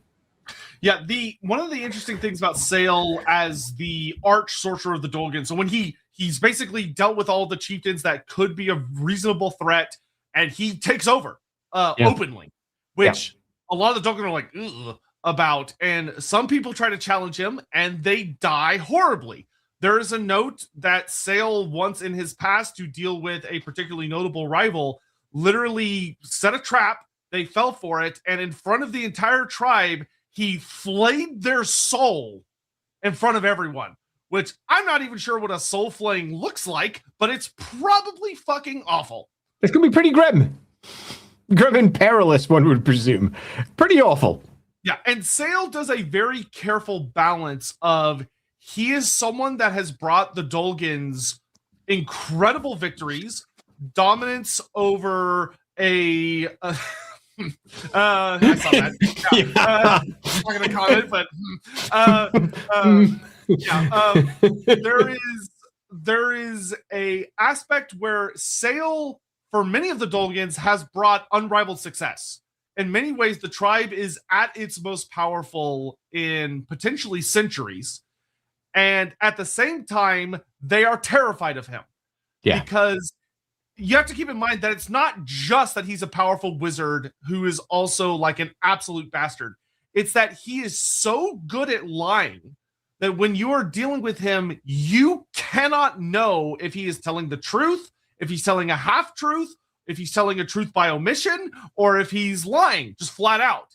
And the thing is that he is a shaman. He speaks for the gods. Yeah, and I think that's something that you need to have very firmly in your mind when you're imagining the position that he holds at this point. He is not simply the person who is leading the Dolgan. He is a figure of supernatural and mythic fear for them, because he is someone who is a mouthpiece for the gods, who understands the gods, and can read the skeins of fate on behalf of his tribe. He is someone that they have never truly in the past followed, but he has taken control. And it's a little bit like Merlin decides that he's going to be king now, and you're like, wait, what? But that's not what Merlin's supposed to do. The kings are the kings, right? No, okay, Merlin, fair enough. And Merlin takes over. That's kind of the similar state of affair. Merlin's meant to be the advisor, not the king. And he's gone, nah, screw Merlin, I'm now the king. And they are scared, not just of the fact that he is physically imposing or apparently has a very deep voice. They're not just concerned about that. They're concerned about the very real manifestation that he is of the ruinous power's will. The demon gods favor him, which means that many will in terror follow him, no matter how trustworthy he may or may not be, purely because the gods themselves have allowed it to be so. Yeah, and this leads up to... Now, as you may guess, the problem with being someone that is very powerful and is at this big apex, but you've built your empire and much of your power on constantly betraying people, especially demons and gods who hate you, or you have promised them your soul, or you've promised them all sorts of stuff, but you're not intending on paying up, is that they come to collect their debts. And this is what ties into the Tamarkan story, which is that right around when Tamarkan, like, word arrives that Tamarkan's on his way, is Sayl is basically sitting there knowing that a lot of the various entities that he owes debts to are coming to collect. And he's going, uh-oh. And also the Dolgan tribes, and it must be worth noting, just to make sure we understand it, we have the Dolgan, and often they're pitched as like this unique big group of the Kurgan tribe. But there's Dolgan tribes, lots of different groups of them, all of which have their own warlords, their own leaders, many of which have got long and storied pasts where they have their own myths, their own cultures, and their own legends. Yeah, it's kind of like saying, like, if you live in North America, that's like saying you're Kurgan, you're North American. Yeah, and then it's exactly like that. And he's Canadian is your Dolgan. And if you were taking that analogy further, you'd basically be saying that Sayl had somehow managed to trick his way into becoming the president of all these various peoples. I'm not sure where that came from. And he'd somehow managed to make everybody believe that he was a good leader. He isn't.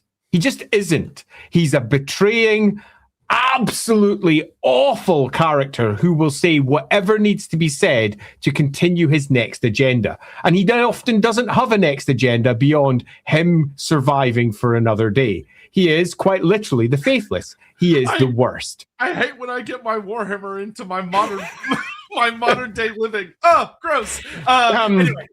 Yeah, so let's not think about that too much. I think it's probably worth catching up with our super chats because we've got a whole bunch of them.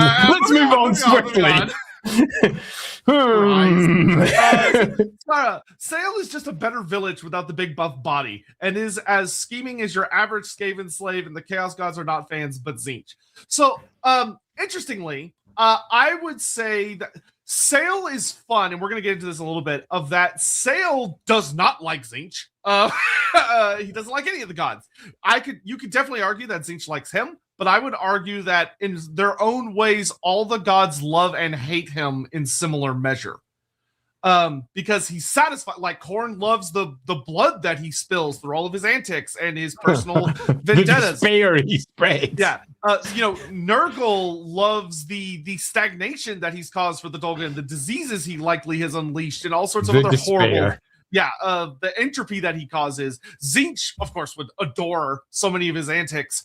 And Slaanesh loves his arrogance, his pride, his extreme self-indulgence, his vainglory. Like, there are aspects they would love about him, but there are countless demons of theirs that he owes and has betrayed, who are, you have to remember that demons are not truly their own separate things. They're little fragments and pieces of these gods who hate him. Hate him. But Sayl is Sayl has the power. Yeah. And he's willing to use it. He's staying ahead of it. He's staying ahead of and he is constantly riding the wave where behind him, everybody's trying to catch him for his various crimes, his various betrayals, the people he's killed, the various other lords that he has completely backstabbed. He has not gained his power through legitimate means. He has gained power through my betrayal is right. We often get analogies for what power means, and some say might is right, or sometimes might must make itself subservient to something else to ensure that the overall populace gets one thing or another. He goes with whatever I can get off with is right, and if no one can stop me doing it, then they're in the wrong. And that's how he works. And he's riding this wave that could crash at any moment of various demons, various other tribal warlords, all of whom want him dead, but none of whom have quite the ability to do so because he has all the power of the Dolgan behind him, and that power brings many benefits. He has all the sorcerers behind him because he's tricked, betrayed, or somehow got them all following his lead. They shouldn't. And if any of them just turned on him at the right point, they would be probably capable of taking him out, but they can't because he's always one step ahead, riding that wave, killing those who would be potentially able to stop him because he has a massive advantage, not just the power that he has managed to accrue, but the fact that he can also pick apart the potential futures that lie ahead and choose the most likely path where he'll survive, meaning that somehow, for a good couple of decades, he leads his people, but it's about to crash and fall apart as we move into the next section. Yeah.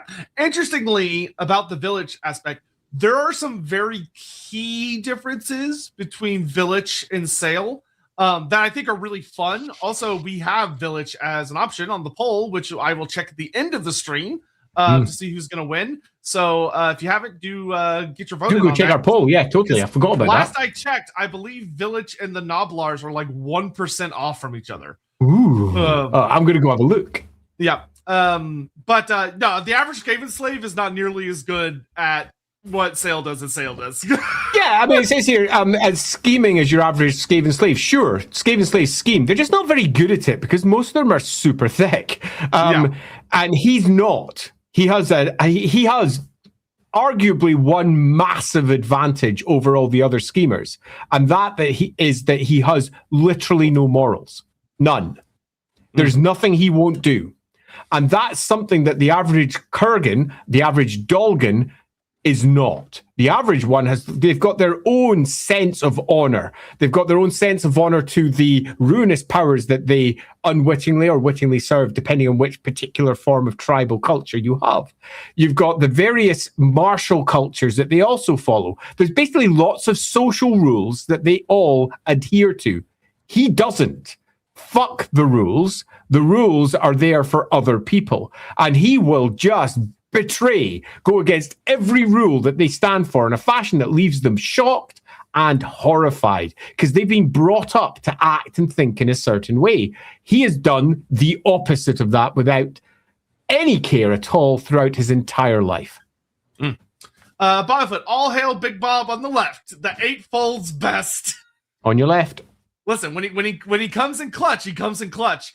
Donoman, his position was unassailable, but not unassailable. Oh my god. Stellar when I saw that one came up, I actually laughed. We did that one. Did you do it twice? Oh no, wait. Y'all said the maybe same, you just two different people said the same thing. Really? It's Skara and Stellar Rising both. I'm going to presume it's the same person under two different names. Thank you very much for coming forth twice. Someone just like copied his comment. Skara, Andy Pogface. Yes. Yeah, y'all did get a Pogface earlier. Jack Flanagan. Hello, Andy and Sotek. So happy to catch an episode live. Sending my love. Good to see you, Jack. Hope you're doing well. Skara, this guy isn't my Night Lord sneak. He's worthless. I mean, I feel like if you consider everyone below Night Lord Sneak worthless, you're going to have a very small list of candidates. Dr. Awesome. So who in the Warhammer Fantasy holds the true title of Fantasy Starscream? Thankful is pretty high up there. Thankful is very Starscreamy. Then you really go, who's his Megatron? And then no one? Yeah. Okay, to be a Starscream, you require a Megatron. And Thankful just doesn't have a Megatron. So, no, I don't think Thankful makes a good Starscream at all. I'm going to have to think of this one because I can't think of a clear it's hard dichotomy between two. Yeah, it's hard to think of a character that actively betrays someone they're subservient to and doesn't die for it. Yeah, I'm thinking the same. I'm going to have a wee think in that because Dr. Awesome, I'm not sure what the answer to that one is. It could be Village the Curseling and his relationship with Archaon. He betrays Archaon like 2 or 3 times. Yeah, Village isn't a bad shout, actually. Yeah, it could be Village. Yeah, Village isn't a bad shout. Yeah, Thankful very much comes to mind, but Andy's right that Thankful doesn't really have a boss that he has that relationship with. Yeah, I mean, oh yeah, that's a good one. I mean, Be'lakor is kind of that too. Be'lakor is very Starscreamy. Yeah, he's kind of that too. There's a difference in that Starscream never really ruled. He just wants to rule. Where Be'lakor ruled. Be'lakor was basically king of the mortal realms as far as the Chaos Gods were concerned. And he was on the cusp of becoming the 5th Chaos Power. He's not really a Starscream-esque figure then, but he becomes one sort of later. I don't think that's necessarily a bad shout. Stephen Lucas, Distracted Elf did a video on D&D Corellon Lorithian. Makes me realize as smug as Warhammer, except without self-awareness nor a looming poetic doom. I don't even know who Corellon Larathian is because I don't know my D&D. Never heard of that character. Interesting, but cool. Skara, my god, he's human. Thankful even has his own Bone Ripper. Oh gosh, look at him. Yeah, Sayl Yeah, Sayl, I would say, is significantly more successful than Thankful at manipulating people through the way that he does. In general, he's much more successful than Thankful is.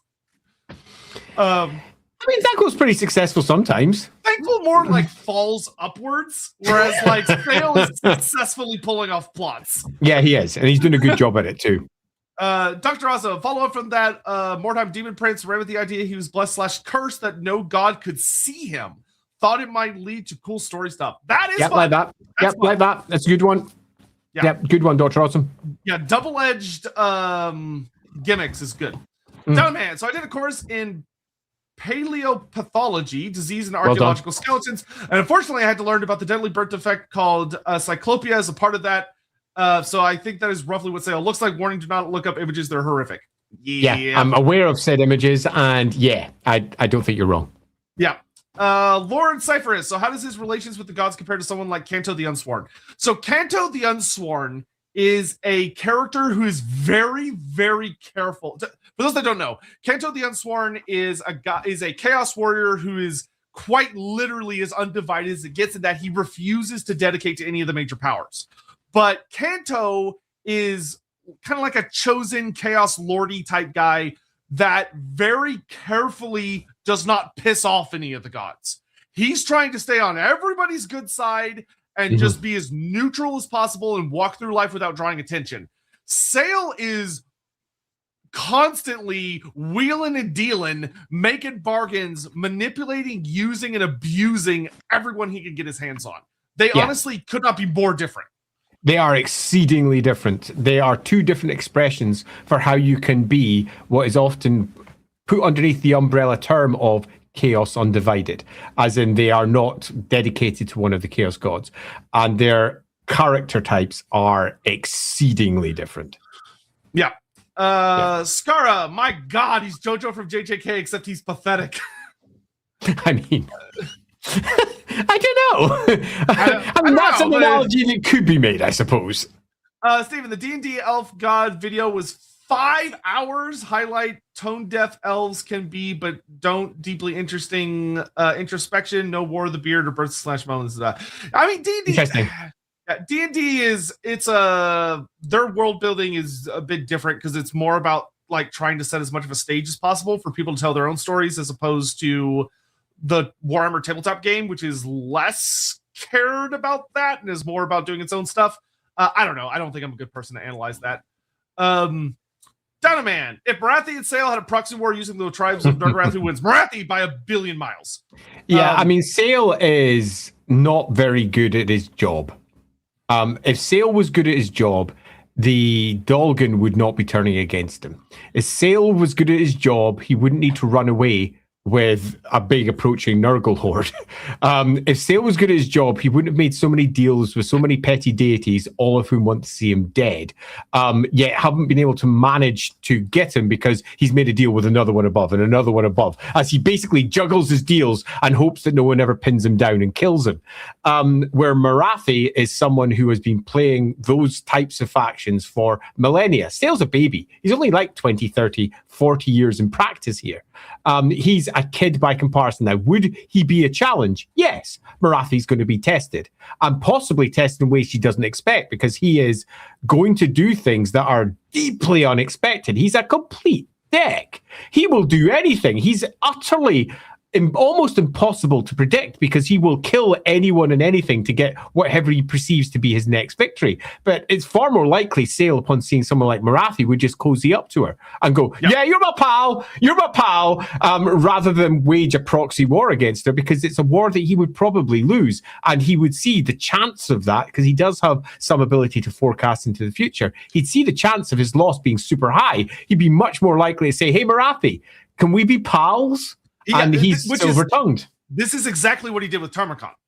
When Tarmakon rolled up, Sayl looked at the future and said, that guy's going to kill the shit out of me if I don't basically get on his good side. And if I get on his good side, I could try and take advantage of the fact that he's really strong. And he might fail eventually, but then if he dies, even if I don't kill him, if he dies, I can take advantage of his horde, and then I'll have a whole bunch of new buddies. Like Sayl... Sayl is he's such a survivalist mentality vermin type character, which is great, that it's very rare you would ever see him engage in anything like a proxy war, and it's much more likely that if he went up against someone that would be a opponent for that, his goal is to try and get on their good side as quickly as humanly possible. Because that's how he survives, is by not getting into fights like this. Yep. Archaon, the Ever-Chosen Gaming. This guy sucks. I'm glad we banned him from our group chat. Thank you, Archaon. Yeah, Sayl would almost certainly be banned. Archaon, also, when is my episode? The Liber Caliestor has yet to say. Soon. Archaon's a big one. Archaon is a multi-parter. It's a big one. We've discussed Archaon more than once in the past, and as in the pair of us, not in Lorebeards that much. He pops up all over the place, but it's a big one. It's one we're really looking forward to as well, because I think me and Andy have very different interpretations of the character, which will make it a really, really fun one. So at some point, Acne Zebra, where's the best place for spray tans in the Chaos Waste? Just go and just head on down. It's the Dolgans. I'm not saying why, it just is. Sure. How many Sayls to kill Sotek? Just one. One would probably do the job great. Wait, unless you mean the god. If you're talking about me, one would more than suffice. Easily. If you're talking about the god, I don't think there's enough. Like in existence. Killing a god is very difficult. It's not happening easily. Skara, me and Stella are village stuck together by Andy. Well, I didn't realize Andy could do that to you guys. It's what happened. Yep. I apologize for what happened in the past, but you and Stella, you had to be together. There you go. T-Bone, I think I found something sad about Story Nosebiter. I mean, something. Shocking. He is one of the first dwarfs without a son name, as far as I know. Does that imply that he was disowned by his father or clan? No. No. His name is fairly standard among Dawi. A lot of dwarfs will be like, you have Gotrek Gorison, which is great. But Gurnison. A lot of dwarfs will have that, like that's their original name, so to speak. But as they go through life, they will kind of pick up little personal titles and epithets and like little things. And that usually, because that's more of a marker of their personal achievements, it will end up taking the place of their clan name eventually. Like, because he's called Thorgrim Grudgebearer doesn't mean he was disowned, right? The High King of the Dwarfs. He is of clan, he's Thorgrim Uri's son, even though they call him Ulluk's son, but he shouldn't be, because he's of clan Ulluk, but I think his father was Uri or something like that. They gave him the wrong name on accident. But it's just Snorri bit the nose probably off a goblin or something once. Or he got known for doing that as a particular move, and that name just stuck with him. Yep, it happens a lot with dwarves. Dwarves earn epithets, their own special little names. We cover this a little bit inside Warhammer Fantasy Roleplay 4 in the naming section for dwarfs. Go check that out. Skara, Kento, is this a Dante reference? All hail fanfic. It wouldn't probably, I don't know, wouldn't surprise me. Maybe. I mean, I'm not sure that it is directly. I mean, it might be unknowingly. I'm pretty sure Wimmet. So that'll be Josh Reynolds who wrote that. I mean, I suppose you could ask. I don't think it is, though, not directly, although it might be, an unconscious reference. Dr. Awesome, 2 a.m. here, so I got to rest. Thanks for inspiring to hopefully make a lore video for my friends. Just got to start it. Well, I wish you the best Dr. Awesome. Have a good time. Yeah, good job. Got to mind me, the Ides of March is a fitting day for this Et tu Sayl. Oh, it is the Ides of March. That is an unintentional. We totally planned that from the beginning. Yep. I planned that. I mean, my dad planned it. In fact, I mean, he purposely timed his entire illness and death just so we could do it. That's how it works. No, Sayl has to be on the 15th. I've got to. Brilliant. I'd just like to say, Captain Magma Pyro, I love it too, Sayl. I don't know why, I just do. That's great. I love the guy that pulls out the Talayan as he gets stabbed by Sayl in the back. Ciara, Andy, I've not given you multiple money, fed you jokes and humor. Give me more power! And am I not fickle? Am I not chaotic in my gifts? One can never be certain whether those great gifts will give you what you want, unless, of course, it comes to things like super chats where we always answer them. Downman, what if Tarmocon's vision caused him to invade Cathay to get to Wei Shan instead of Nuln? We already answered this. Go watch our Tarmocon brother stream where we make the Zinch brother, and we literally do this. And it was super fun. The Tarmocon brother series was super kick-ass. We had a really good time with that. Fickle being. Mercurial. That's what I am. All right, let's dive into the arrival of Tamarkan. Yeah. So, as we talked about before we did a super chat break, Sayl's position starts getting a little rocky. A lot of the Dolgans are kind of getting sick of his shit. Many of them are aware of his cruelty, and he's very publicly called Sayl the Faithless. By this point, it's kind of gone a little bit south. Yeah. And a lot of the shit that he's gone up to, a lot of the fact that, like Andy has said, his unwillingness to obey the laws of the culture he's in, of anybody's moral laws, starts to cause issues of that. There are more and more people scheming against him. He's losing power and authority. And while he is decently strong, he's not unstoppable, and he knows that. But he sees Tarmocon coming, mostly through visions and like hearing whispers. And this is after Tarmocon wins the big, horrible battle up in the ancient lost city and claims this like great army from the other champions and starts heading down. And Tarmocon sees that there was a couple of different options of futures, including one where he tries to fight Tarmocon and he dies horribly. And he goes, well, I'm not going to do that. And so he does his usual thing, which first, under the guise of scouting, he deliberately sends out people that he sees as a threat to him to go scout, and they just happen to run into the vanguard of Tarmocon's army and keep dying. He's such a dick. He is. He's horrible. And after there's like a number of little fights and all that stuff, Sayl then builds up his big army. So he gets all of his war mammoths together, because the Dolgan are a very mammoth heavy people. And he gets this big old army together to make Tarmocon pause for a moment to go, oh, this is going to be a big fight. All right. But then Sayl goes forward and says, great, mighty Tarmocon, let's talk. And Tarmocon goes, okay. Because that's how it generally works when two Chaos Lords move forward, and they will speak very, very often. It's also worth noting, it's exactly what Tarmocon wants. Because Tarmocon arrives amongst the Dolgans not to wage war against the Dolgans. He arrives amongst them because he wants the Dolgans on side. Ultimately, this is his goal. It's what he is here to do. And Sayl offers everything that he wants on a plate. And Tarmocon goes, hell yeah, this is exactly what I want. There was basically a balance that Tarmocon was making. He was committing a certain number of his forces to war with the Dolgan in the hope that he could terrify them into following him, and he would end up with more forces by the end of it. And he was balancing off that particular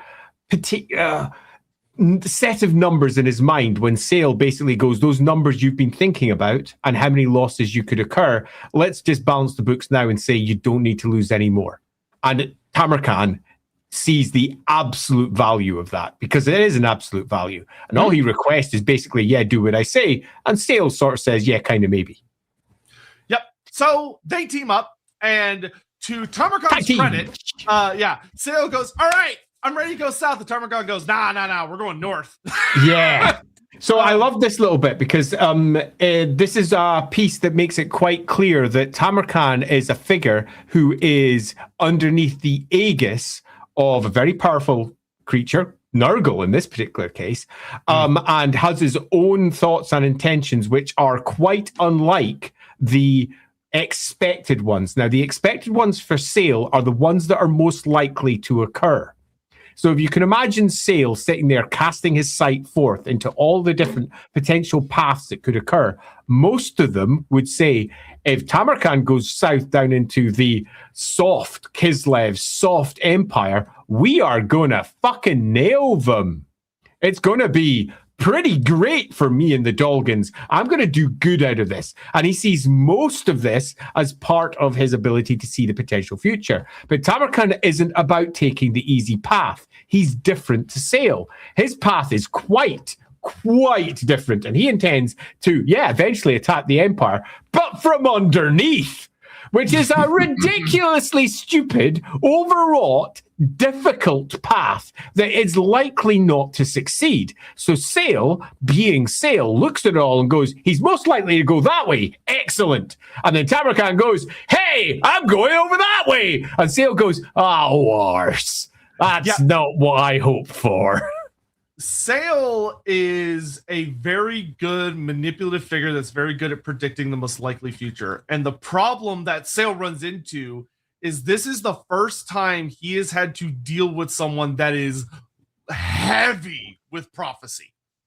A prophecy that Sayl doesn't know. And also, who is willing to do the stupid thing. The very stupid thing. Really stupid thing. Now, he's dealt with stupid people before. He's dealt with Dolgans. But he's dealt with lots of different warlords. But Tamarkan represents something really very different because he is difficult to predict to begin with. And he has an absolute sense of his own divine right to what he's doing. And he will make choices that absolutely defy logic. Now, Sayl is used to presenting himself as being that figure also, to keep everybody else unstable. But he's not actually used to someone doing it and believing in it. In many respects, if Tamarkan was a deck who was unpredictable, it'd be easier for Sayl to deal with. But he's not. He's someone who has a divine belief in what he's doing, which means that he will often take choices because he doesn't share his counsel very much. He sometimes asks others who are around him, hey, what do you think about X, Y, or Z? Right, you're off to do that now. But it's broadly the Tamarkan show, meaning that he is exceedingly difficult to pin down. And Sayl makes an error in judgment. It's not necessarily a fatal one, but it's definitely an error because he believes that Tamarkan's almost certain to move into the Empire and Kislev from the north. And he gets it wrong. Yep. So they go up north. They have their big incident at the Gallows Tree, which was a pretty big moment for Sayl because Tamarkan basically goes, hey, watch the army. I'll be right back. And by back, he was gone for weeks, many weeks. And the Horde was going, where the fuck is Tamarkan? And the thing about Chaos Hordes is when you get them to just try and sit in one place where there is very little to do, very little fighting, and it's a very harsh environment where survival is difficult, they tend to rip each other apart. Yeah. And Tamarkan, in a way, plays Sayl pretty hard here. Of that, he basically turned to Sayl before he left and said, you're in charge, I will be back. Mm-hmm. And Sayl has to try and keep this giant Chaos Horde together. All the Nurgle guys are devout. They're like, oh yeah, we'll stay. But you have a bunch of Zeech guys, Khorne guys, Undivided guys, random tribes, Slanesh dudes. You have all these other people, and Sayl goes, I can establish myself as one of the most powerful people within this horde, and I can even seize control of this horde if I can ingratiate myself to all the non-Nurgle dudes. Because the Nurgle guys are lost. They're too high on fumes. They're all religious. So I'm gonna go try and make everyone else super on my team. And he succeeds pretty handedly. Yeah, he does. There is a good moment where many of the various groups around the tribe believe that, okay, Tamarkan's either dead or not coming back, so I guess Sayl's in charge now. And as Sayl is about to try and start doing something, that's when Tamarkan returns. Mm-hmm. And it clearly exalted with Nurgle's blessings. Oh yeah, from the Gallows Tree. And everybody goes, Tarmacon's back, and Sayl goes, oh, yay, great. But it's worth noting that during this time, Sayl does what Sayl does best. And he's basically wandering around, going from warlord group to warlord group, making speeches. It's an easy way to describe what he's doing. It's certainly a simple analogy. And some he's speaking to directly and effectively like backroom deals. Others he's speaking to openly. And he's both speaking about the Great Horde itself and himself and what he can offer it. And throughout the course of this, he does consolidate himself as pretty much one of, if not the core power that sits within this horde that isn't Tamarkan. He very much ingratiates himself with others.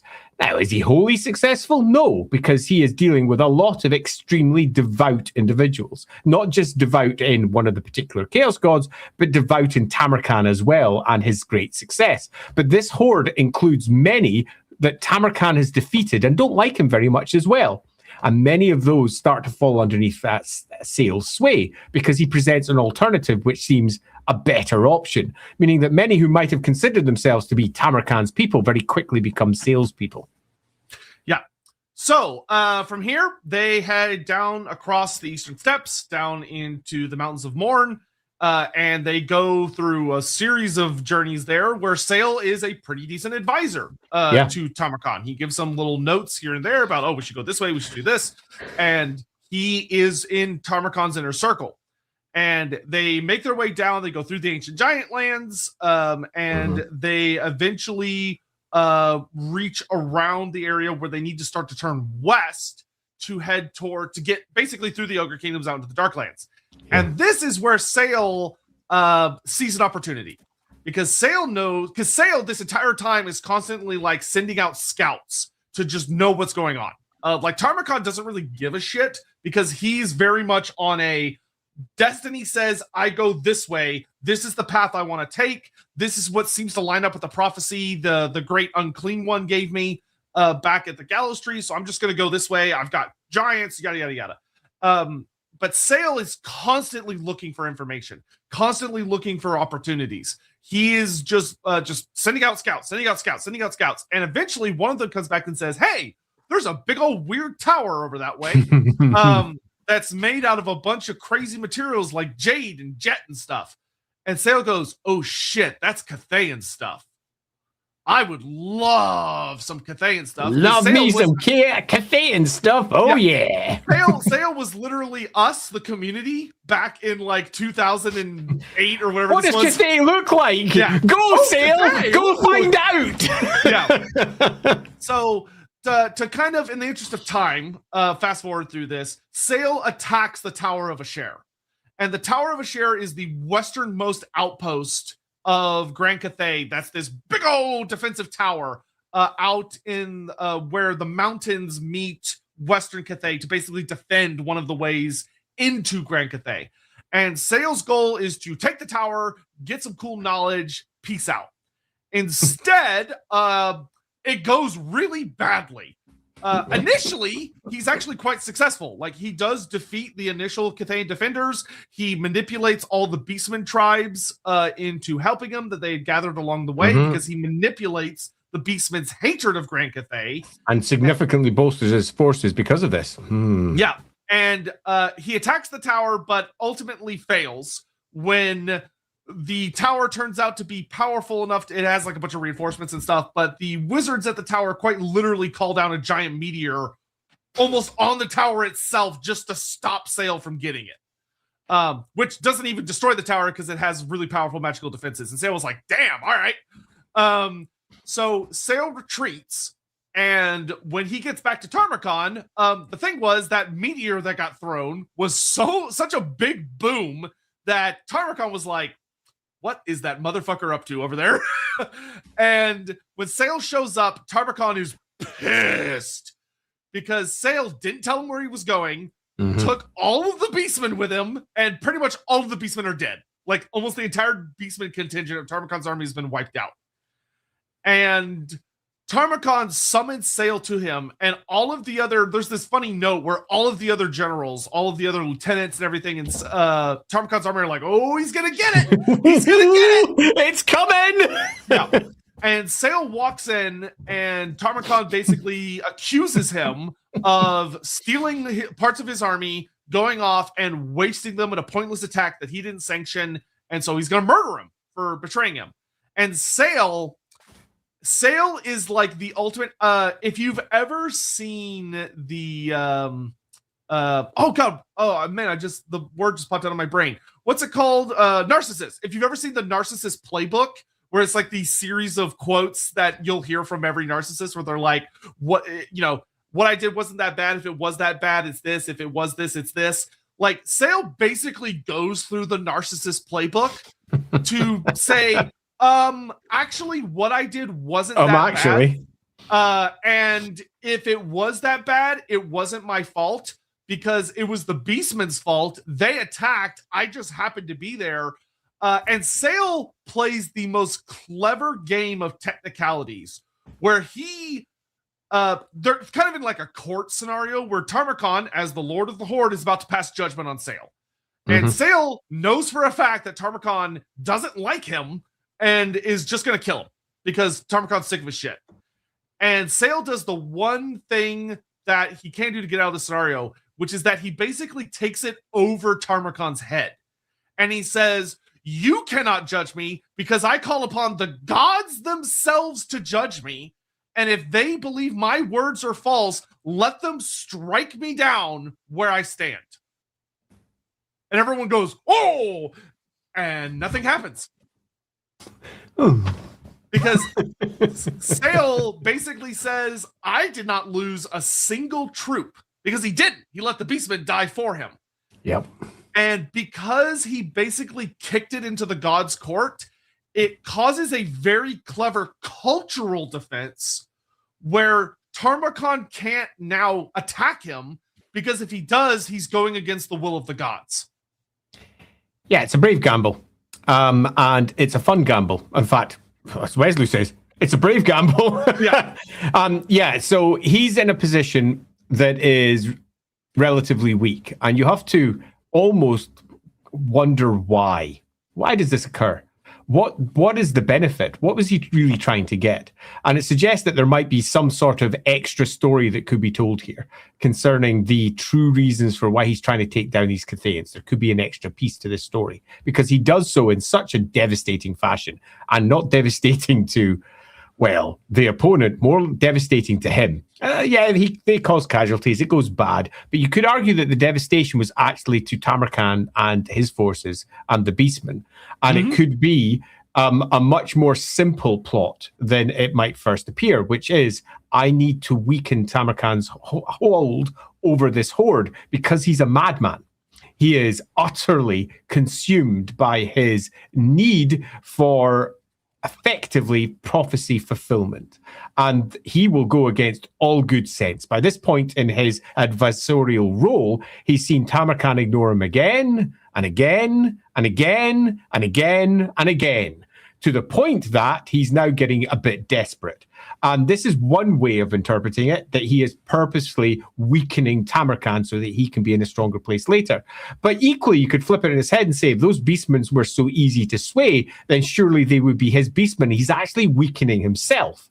So what I'm saying for this little bit is, there's probably a bit of extra story that could easily have been picked up by a later book and said, do you remember when this happened? Well, this is actually what was going on. Yes. Because Sayl is by nature someone who's constantly manipulating. And that also includes, from the perspective of being a character that's used by writers, manipulating the readers, who have certain expectations for how this character will act and why, particularly when it's written in black and white on a particular book or screen or whatever it might be. And this is one of those little bits where you go, why did Sayl do all of this? He's in a position of particular strength. What's going on here? Is there someone calling in a debt? Does he need to get so many souls killed? Is there something weird going on we don't quite get? Because it's easy to just ignore it if you're not critically reading, because it's just another step. Our Chaos Warlord makes an attempt to through betrayal of Tamarkan to take some power for himself, and ultimately fails and comes back with his tail between his legs. That's kind of what happens. But is there more here? And I like to think that the answer is, yeah, there very much could be, because Sayl is that type of character. Yeah, and the book, I would say, agrees with Andy's assessment, but we're not there yet. That happens at the very end. Yeah, it's coming a little bit later. Yeah. So this then leads to, now, to Tarmakan's credit, he does concoct a punishment for Sayl, but it takes a little bit to pay off of that. So after this, they head into the Mountains of War proper through the Ogre Kingdoms, where if you go back and watch our Tarmakan stream, one of the weirdest parts of the book happens, which is that the Ivory Road is blocked by a very bizarre force. Like this giant, it's like a mountain is literally moved in the way. And when sorcerers try and figure out what the fuck is going on, they just start like screaming because they sense something else is going on. And Sayl's like, and Sayl takes advantage of the confusion of there being a mountain that has literally moved in the way, and goes, oh, look, the gods are against Tarmakan. But he says it quietly around the various camps, where he starts spreading rumors of like, the gods don't favor him. They're fucking with him. Isn't it weird what's going on? And Tarmakan has a very big weakness, which is that and we've said this before, of that he's so fervent that he doesn't feel the need to prove anything to anyone or try to get people on side. Yeah, he's like, fuck you. Fuck you. You're coming with me. Yeah. And people start hating him. And more of the non-Nurgle forces start going, Sayl's kind of right. Sayl's kind of right. But they do find a way around. Just bring out, don't you think he looks tired? Yeah, good reference there. I approve. They fight their way through some different ogre tribes.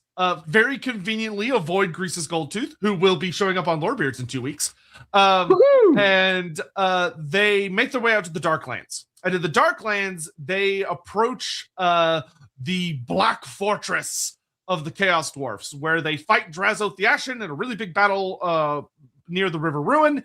And it builds up to basically they're showing off their relevant powers. And the Chaos Dwarfs pull back to the Black Fortress, and it's time to negotiate. And normally, Tarmakan, as the leader of the Horde, would be the negotiator. But instead, he turns to Sayl and goes, go deal with the Chaos Dwarfs. Because they all know the Chaos Dwarfs fucking suck. Nobody likes dealing with them because they're cruel, miserable, angry little assholes. And they are not unknown to kill people that are sent to treat with them because those people unintentionally insult them, because dwarves have a very strict honor code. And Chaos Dwarfs, unlike regular dwarfs, are not necessarily polite enough not to shoot the messenger. And so he sent Sayl, which is brilliant in every way, because on one hand, Sayl is the most silver-tongued and likely to be able to handle the Chaos Dwarfs. And on the other hand, if Sayl fucks up and dies, well, no great loss. No. So Sayl goes to negotiate, and he is welcomed into the Black Fortress, where he meets with Drazoth the Ashen. And welcomed, yes, is in hard quotations. Welcomed. Drazoth the Ashen does not like anybody on the face of the earth. Anywhere. He's the worst. Yeah, Drazoth and the various Chaos Dwarfs genuinely believe that the purpose of a deal that they make with an ally is to make them suffer as much as possible before they reach the conclusion of the deal. It's not about getting what they want. It's about domination. It's about revering Hashut through the process of a deal and breaking down your opponent until they've got nowhere left to go. And so Sayl has to navigate this very careful space of he has to give the Chaos Dwarfs what they want, but he can't give them too much. And he also has to basically let them win while also genuinely suffer so that they're satiated. Not a fun position. It takes him days to get through the deal with Drazoth.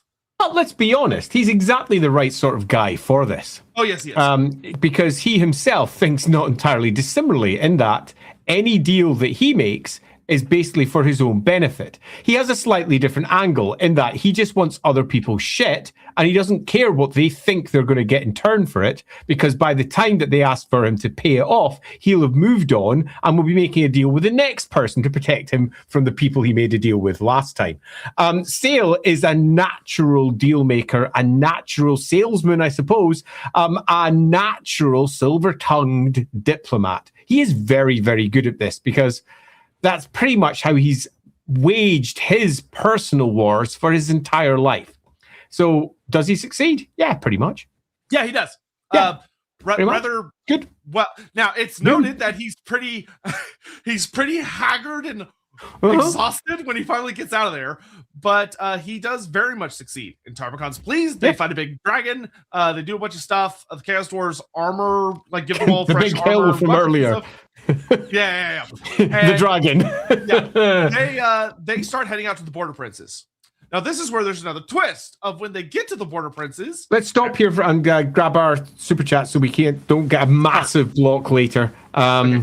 Good idea. We can have a quick chat with everyone, and then we'll dive into the last section from the Border Princes into the Empire. Super Arlock, thank you for the appreciate it. Face. Appreciate it.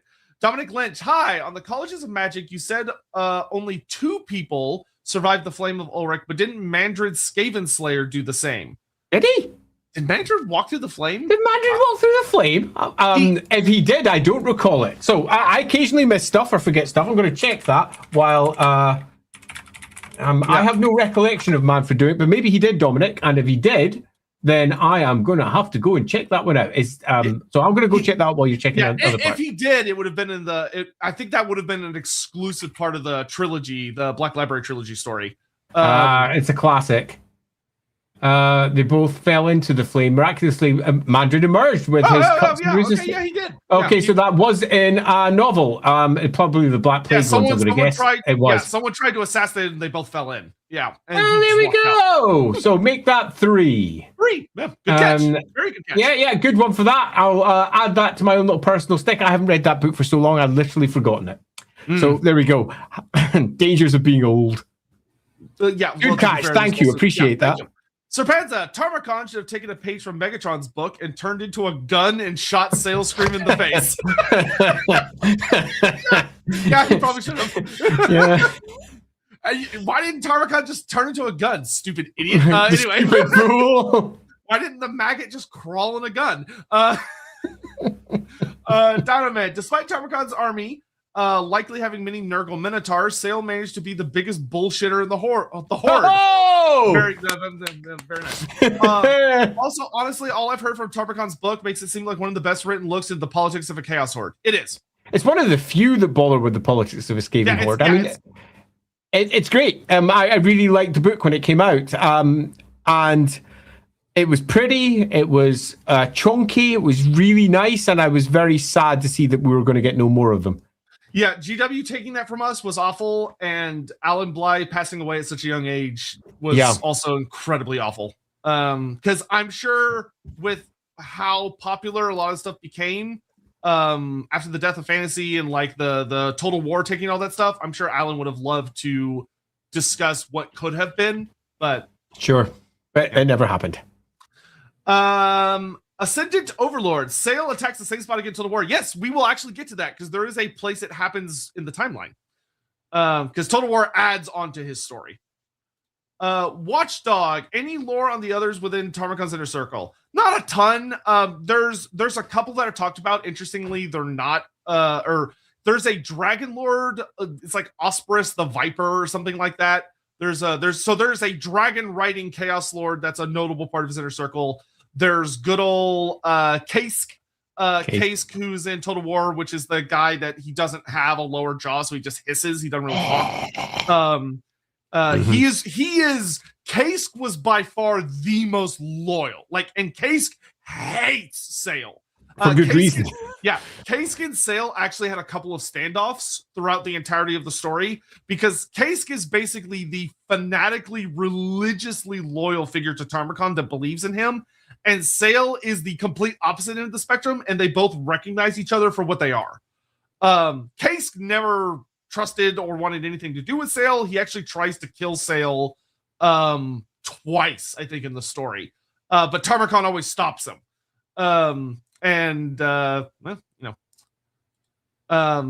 Which it's weird. I called him Kazakh for the longest time. And in the video game, they call him Case, which does sound a bit cooler, I will admit. It sounds like a word he could actually say. I'll put it that way. It looks like more like Kazakh. I mean, I've always thought that, but like Kazakh. Yeah. Like, whatever. But he just sounds like cough. Case. Yeah. Anyway. How strong is Greasus given his staff and end times? We'll be covering that very soon. 2 weeks. Be back here in 2 weeks. We'll go over that. And it's a scepter, not a staff. Anyway, he's kind of bonkers, but we'll get there when we get there. Massive Derp, your Tarmakon Bro series is peak. Brothers Designs, Bellacorn Sales, Dark Deeds, etc. Dark Deeds. Lore Seeker community made a bunch of art about it at the time where we're supposed to. It's on the Lawhammer and Loremaster of Sotek Discords in the old Lorebeards section. I read about. Yeah, I need to go take it all and put it all up on the Lorebeards Instagram account. It's on my to-do list. I just haven't gotten around to it yet. Cole Patterson, hi, I love the stream. Happy eyes. Thank you, Cole Patterson. Delighted. Thanks. I'm enjoying this too.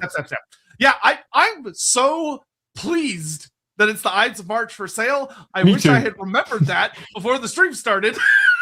Yep, I really wish that. Thanks, Dad. Yeah, he was looking out for us. He was looking out for us.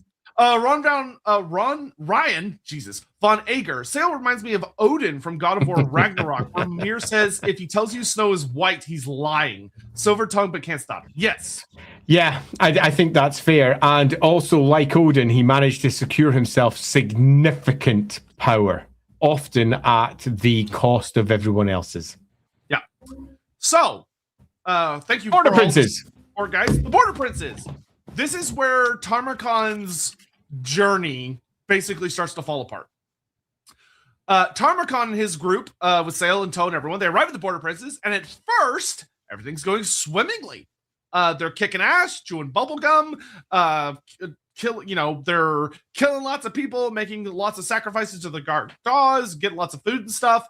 And then, very strangely and unseasonally, a fucking borderline tropical storm, a typhoon, comes up the Black Gulf into the Border Princes and just floods everything. Like a ridiculous flood, to the point where that Blackfire Pass is basically impassable. Yep. Especially with those big old Chaos war machines that cannot float to save their lives. And Tarmakon is like, what the actual fuck, guys? Like, how did none of my Sears? What the hell? And Sayl goes, hold on, I got this. Let me throw the bones. And he throws his elf bones. And he looks at it and goes, okay, so according to this, if we continue on Tarmakon's path, we're all going to die. Mm-hmm. The gods do not favor this. They say, don't go to Nuln. Basically. Sayl goes, hey, you know what? Blackfire Pass, can't get to the Empire. Totally fine. Let's just keep going through the Border Princes. Let's just keep kicking ass, chewing bubblegum. We'll do great. Maybe we'll make it to Astalia. We can build a fleet, and we'll be very successful. And Tarmakon goes, no. Fuck you, prophecy. I'm going to Nuln. I'm claiming the Throne of Chaos. It is my destiny. And Sayl goes, your destiny is to get us all killed. And Tarmakon goes, good. I don't care. And this is where a big divide, a huge divide happens in Tarmakon's horde. Because rather publicly, because once again, Tarmakon does not feel the need to justify himself. Go watch our Tarmakon stream. He's a very petulant guy. Tarmakon pretty publicly in front of his own damn army condemns them to say, I don't give a shit what the gods think. I'm going north. And everyone goes, whoa, you can't say that. You can't say that. And Sayl, which he's been doing a very good job of leading up to this point, is basically manipulating the cultural norms of chaos against Tarmakon. But Drazo Theatric goes, oh, hey, we've got some old dwarf maps, and they say there's a pass through this here mountain. Even though according to the old world, that pass is not actually there, but that's neither here nor there. It is in the maps that I did for Fantasy Roleplay back in the day. Yeah. It's a very famous one that was originally introduced in Death Dark Shadow for Warhammer Fantasy Roleplay First Edition. Yeah, Winter's Teeth Pass, which the old world goes, haha, just kidding. That actually goes from that goes to a different spot. Yeah, it makes no sense for the old world's version, but hey, go figure. Yeah. So the Chaos Hordes go, okay, fine, we're gonna go through the pass. And Sayl has made his whole thing about bad things are gonna happen if we go through here, but fine, you're the boss. So they go through the pass and shit hits the fan. Yeah, it really does. They get attacked by a legion, a horde of night goblins. And to the credit of Alan Blind, his storytelling, you think, oh, night goblins against chaos. Easy win for chaos. No, God, the night goblins are horrible. They're horrible. They set a brilliant trap. They blow up, they cause a bunch of masonry and rocks to fall, and it blocks off the horde from itself in a lot of places, and everybody's attacked. And Sayl nearly dies in this battle, despite the fact that despite the fact in many ways he is kind of set up for this. It's even vaguely implied that he's the one that summoned the typhoon, because one of the things that they talk a lot about Sayl is a very powerful weather wizard. He is incredibly gifted at controlling storms. Storms and shadows and prophecy are his three niches. That's what he's really good at. And when they go through this pass, the Greenskins and the Night Goblins, which granted, Greenskins can be really fucky when it comes to prophecy because they're very spur of the moment creatures that can be hard to predict in a lot of ways, using magical means. Using mundane means they're actually more reliable to predict, which is kind of a cool aspect about them. But they mess with shit. And Sayl fights like an absolute beast. He kills a ton of greenskins. He gets in a big fight with a colossal squig. It's awful. Nightmaw should have died, basically. Nightmaw is ripped apart. And Sayl also nearly should have died because he's literally next to a Chaos Dwarf engine when it blows up. And in the aftermath of the battle, Sayl wakes up and is in horrible agony because he overcast big time. He summons a giant spell and he loses control of the magic, which he knows should have killed him. But he didn't die. And you find out what happened is that Drazoth the Ashen saved him. Mm-hmm. And Drazoth says, hey, Sayl, you owe me your life now. And Sayl goes, all right, bet. Sure. Yeah, because I'm trustworthy. Yeah. Oh, yeah. I'll totally pay you back without any problems. Oh, yeah. No problem. And this is where we get kind of that big reveal that Nightmaw is quite literally immortal, so long as Sayl lives. Because Nightmaw, by all right, should have died. But Sayl can feel it and knows that as long as he's alive, it's alive. And it's putting itself back together, and eventually will come back to him when it's regenerated enough. So at that point, Drazoth basically says, you're going to tell me a bunch of stuff I want to know about, and you and I are going to share some prophecies because I've seen prophecies in the Ash that I bet you don't know. And Sayl goes, ooh, and they have an off-screen dialogue. Romance. Yeah. You owe me your life in holy matrimony. Romance. So they get through the pass. What's left of Tarmacon's horde, a lot of it died. Yeah, it's not good now. Yeah, and they rampage into the Empire, where Sayl ends up once again playing some key roles, and this leads to the destruction of Fyledorf. Fyledorf, to put it very bluntly, gets absolutely fucked.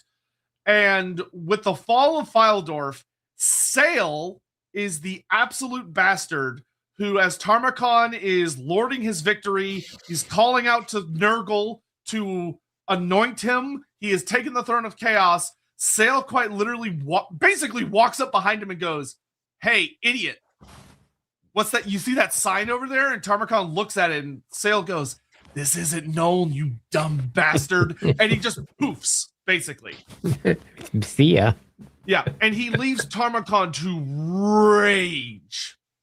Absolutely rage. And also get super depressed for a good hot minute. So after this, the Horde stalls out. And Sayl is, once again, we talked about this Tarmakon stream, is likely the figure that gets Tarmakon on his ass again. Yep. Where when he's ready, a very mysterious individual who has been infused with some ritual that turns them into a horrible lightning demon creature thing attacks Tarmakon to try and assassinate him. Tarmakon kills it, but it has been very cleverly designed so that whoever created it cannot be tracked. And it brings Tarmakon out, and he is horrible and a big awful monster, and he attacks Nuln with what's left of his forces. And Sayl is among those forces. And the forces of chaos are doing pretty well for themselves. And they, you think they're doing pretty well for themselves, but go watch our breakdown. You'll find out that Nuln actually ended at a pretty generous position. They bodied them. Yeah, chaos didn't even make it to the walls. Yeah, bodied them. Sayl is defeated during this fight. Where as there's this big battle, there's lots of wizards. Sayl's unleashing sorcery. He's countering a lot of the Empire wizards. But in the big climactic part of the battle, there is a singular figure with a Hawkland long rifle that has been enchanted by metal wizards and stuff who goes pop, and a shot of enchanted metal flies across the battlefield and nails Sayl right in the fucking forehead. And luckily, he wears a helmet, like every good boy should. And instead of killing him, it knocks him out, and he falls from his war mammoth all the way down to the ground, and somehow doesn't die because fate, or however you want to look at it. And then lots of stuff happens. Tarmakon dies, yada yada, and the epilogue takes us back to Sayl, where Sayl leaves us basically on a story of him saying, I have lost the ability to cast magic after I was hit in the head, and I am stranded in a world I do not know and a place full of people I do not understand, but my story is not over yet. Because there's another 3 books to come. There's 3 more books to come. And then that was it. The end. Very sad. It's a fun wee tale, but if I was to sum it all up into relatively pithy phrases, it would be Sayl joins Tamarkan, finds Tamarkan an absolute pain in the ass, and uses Tamarkan to try and reinforce his position. It sort of fails, so he betrays Tamarkan, and in the last moment gets taken out by a shot, but doesn't die. That's one Tamarkan brother down, so to speak. Let's see who the next great Kurgan son is going to be. And it turns out it's no one. Yeah. We made our own.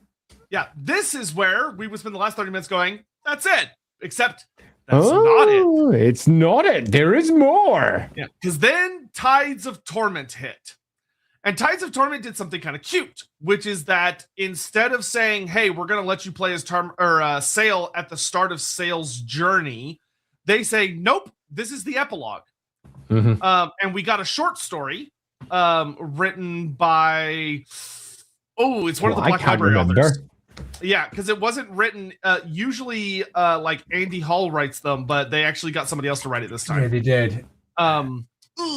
And you'll look it up. I can't remember. I'll go with that while you're doing the chat. So Sayl is revealed to have survived and eventually wandered his way back to the east, basically to start planning his revenge on Grand Cathay. David Geimer. David Geimer. Yeah. God damn it. Oh, chat beat me to it. Yeah, beat you to it, just that tiny sound. I was just there. Yeah. So Gaggle of crows. This is not the Gaggle of Crows story. This was a different story. So in David Geimer's story, there are a couple of interesting things that happen. The first is that the David Geimer story basically claims that the Total War timeline actually happens decades after the war against Tarmakon. I think it's like 20 years. which would mean that if there was a retcon, that Tarmogon's invasion would have happened in like 2480 something, or 2490 complete something. change. Which in and of itself wouldn't necessarily be a terrible thing. That could just like whatever, it's fine. Or it could just be a goof. But in any event, we get a situation where the story basically reveals that he goes back north. So Sayl returns to the north and starts setting up a new base of operations. But one of the things that he did on his way back north is that he either went to Cathay or met people around Cathay, and he basically gets a cult of followers. So he starts teaching sorcery and teaching deeper truths, truths in quotation marks, to various Cathayan people, and gets them to start following him in plans for his big revenge plot that is decades in the making. And what it builds up to is Sayl not only is manipulating events within Grand Cathay, he is becoming a heavy antagonist to Grand Cathay because he returns up to the Eastern Steppes, but he is also planning to strike out and is taking advantage of several things. For instance, the agent that we're with in the story, Sayl has sent him specifically to treat with Dakala the Denied One.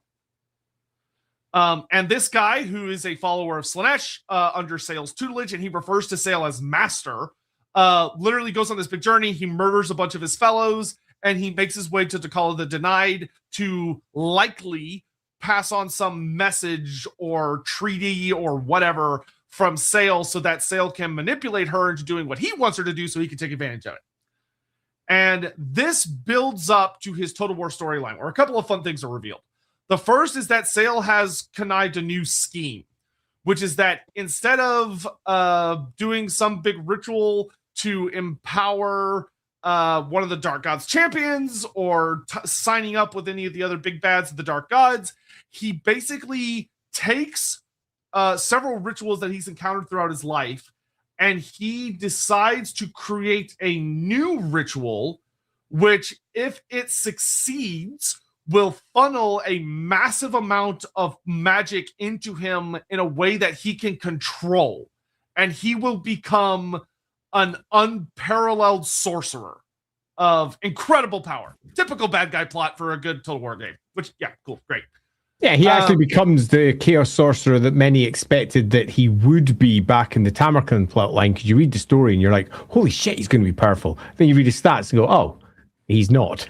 He's fine. Oh, in many respects, okay, that actually supports his character. I got you. He's basically making up for his shortfallings. Yeah, and the big way they pitch it that I actually find quite fun is that his idea of controlling the weather, the rolling storms of the Chaos Waste, these unnatural storms of magic, is he's trying to acquire the ability to fully control the storms of magic. That's the thing. Yeah, bind one to him that he can control forever. Which, if he could pull off, would be fucking terrifying. That would be pretty impressive. And this builds up to his quest battle, which is the second assault on the Tower of Asher, which this time he succeeds if you play this campaign. Where he basically unleashes all of his Chaos allies to do a bunch of fighting, and then he leads a personal strike force over the tower where he sneaks in, steals a bunch of Cathayan secrets and scrolls and all this other stuff, and then he just gets the fuck out of Dodge before Cathay has the chance to respond. Which I really like that quest battle, because I love that it's not just him being like, I'm so strong, I'm just going to show up and kill everyone. It's I'm going to cause a distraction, get in, and get the fuck out before Cathay responds, because those guys are scary. Which is great. That ties in really, really well with his character. And finally, this builds up to they did a really good job with a lot of the fun mechanics where you're using a lot of his schemes, and you have to try and balance it with, if you use too many schemes, then demons start manifesting to come get what you owe them, because they're here for you. And if Sayl messes with the sky of reality too much, demons will manifest and it causes problems for him. But this eventually builds up to, if you decide to complete his campaign, him successfully pulling off the ritual and just becoming a really powerful, terrifying demon sorcerer that is capable of binding greater demons to his will. Ooh, yeah, we're talking proper top tier sorcerer now. So we're moving up to I am one of Warhammer's top tier sorcerers, which is cool. I sort of love this whole thing because, as I said earlier, there was a sort of hole sitting inside Sayl's storyline. And it was a relatively obvious one because the rest of the story that you find inside Tamarkan presents Sayl as this very, very competent con artist who is constantly pulling the wool over everyone else's eyes, who is constantly working towards his own aims, who is constantly doing clever things that sometimes don't necessarily pay off as well as they could. For example, good old Tamarkan did not go down into the Empire the way he wanted. Yet there was this odd black mark on his name, this odd situation where he attacks the Cathayan Tower, and there is no obvious intent for why he did this. And you're just left with this, why? What's going on?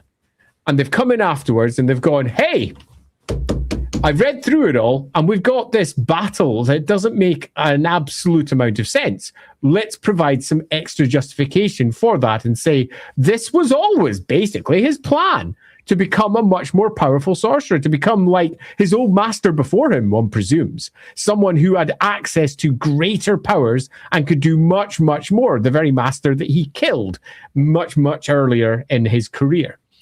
And it's a lovely wee plotline. It's a lovely wee development, and I think makes for a super fun character to play in Total War because it adds that little extra bit of detail to the lore that makes sense of the existing story, rather than just taking a character and going, well, let's add a couple of key battles. Yeah, here we go. You've got your extra magic items. Now go conquer a bit more, please. It ties directly into the existing story, and it's good. Yeah, one of the things I also really appreciated about Total War's interpretation of him is they tied a couple of interesting aspects of the Norskin roster to him, not just in like he has this stuff, but like they actually included some story notes. The idea that like, oh, he's got Kurgan horsemen, well, that makes sense. But then they gave him the Cursed Ettins. And there's a fascinating quote about his relationship with the Cursed Ettins, which I don't know if we've ever talked about them in depth on Lorebeards. We haven't, pretty much at all. Yeah, Cursed Ettins is a very brief TLDR.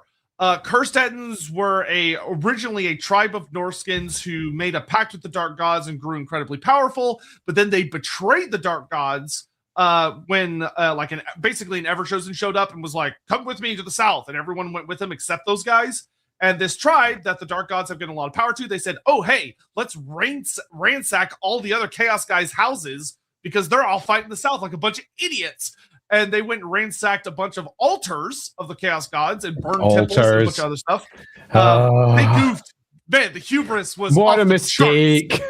Yeah. Altars, you idiots. Yeah, and so the Chaos Gods cursed them and turned them into immortal beings where they fuse them to get each of the tribe members. You okay there? Every like skilled member of the wow, you made it worse. There we go. Every member of the tribe that was powerful was fused, village style almost, with someone that was weak and mewling and cowardly. Usually they're slaves that they had taken.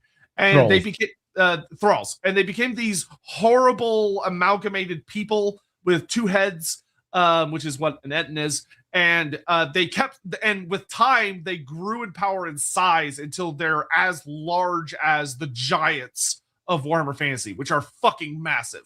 Big. And the thing is these are cruel, spiteful, hate-filled creatures because they are basically in eternal suffering. They're immortal other than being killed in battle, and they despise everything because of all that they have lost.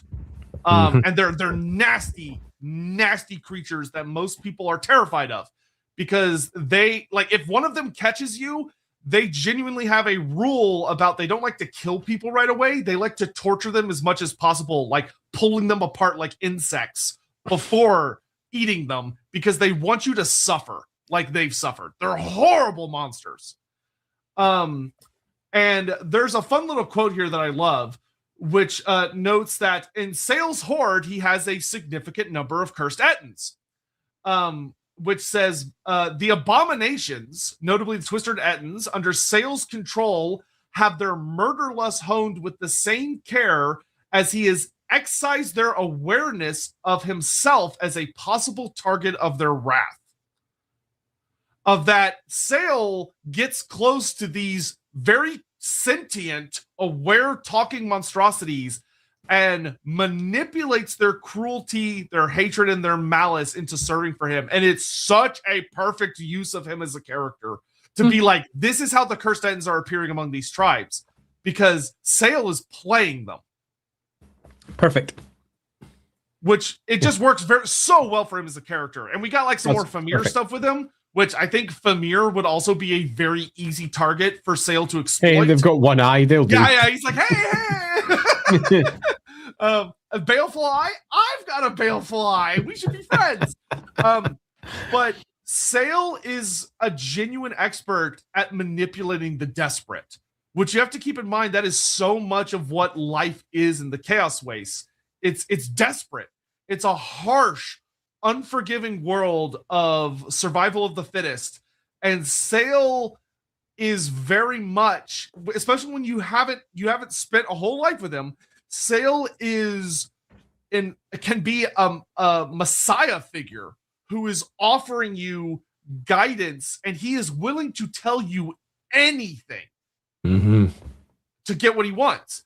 Like, there are many seers, there are many sorcerers who, if you ask them for advice from the gods, they will dare not tell a lie because they are speaking with the word of the gods, so they're going to be completely honest and genuine the entire time as they transcribe that knowledge to you. Yep. Sayl won't. He fudges shit constantly. Yep. All the time.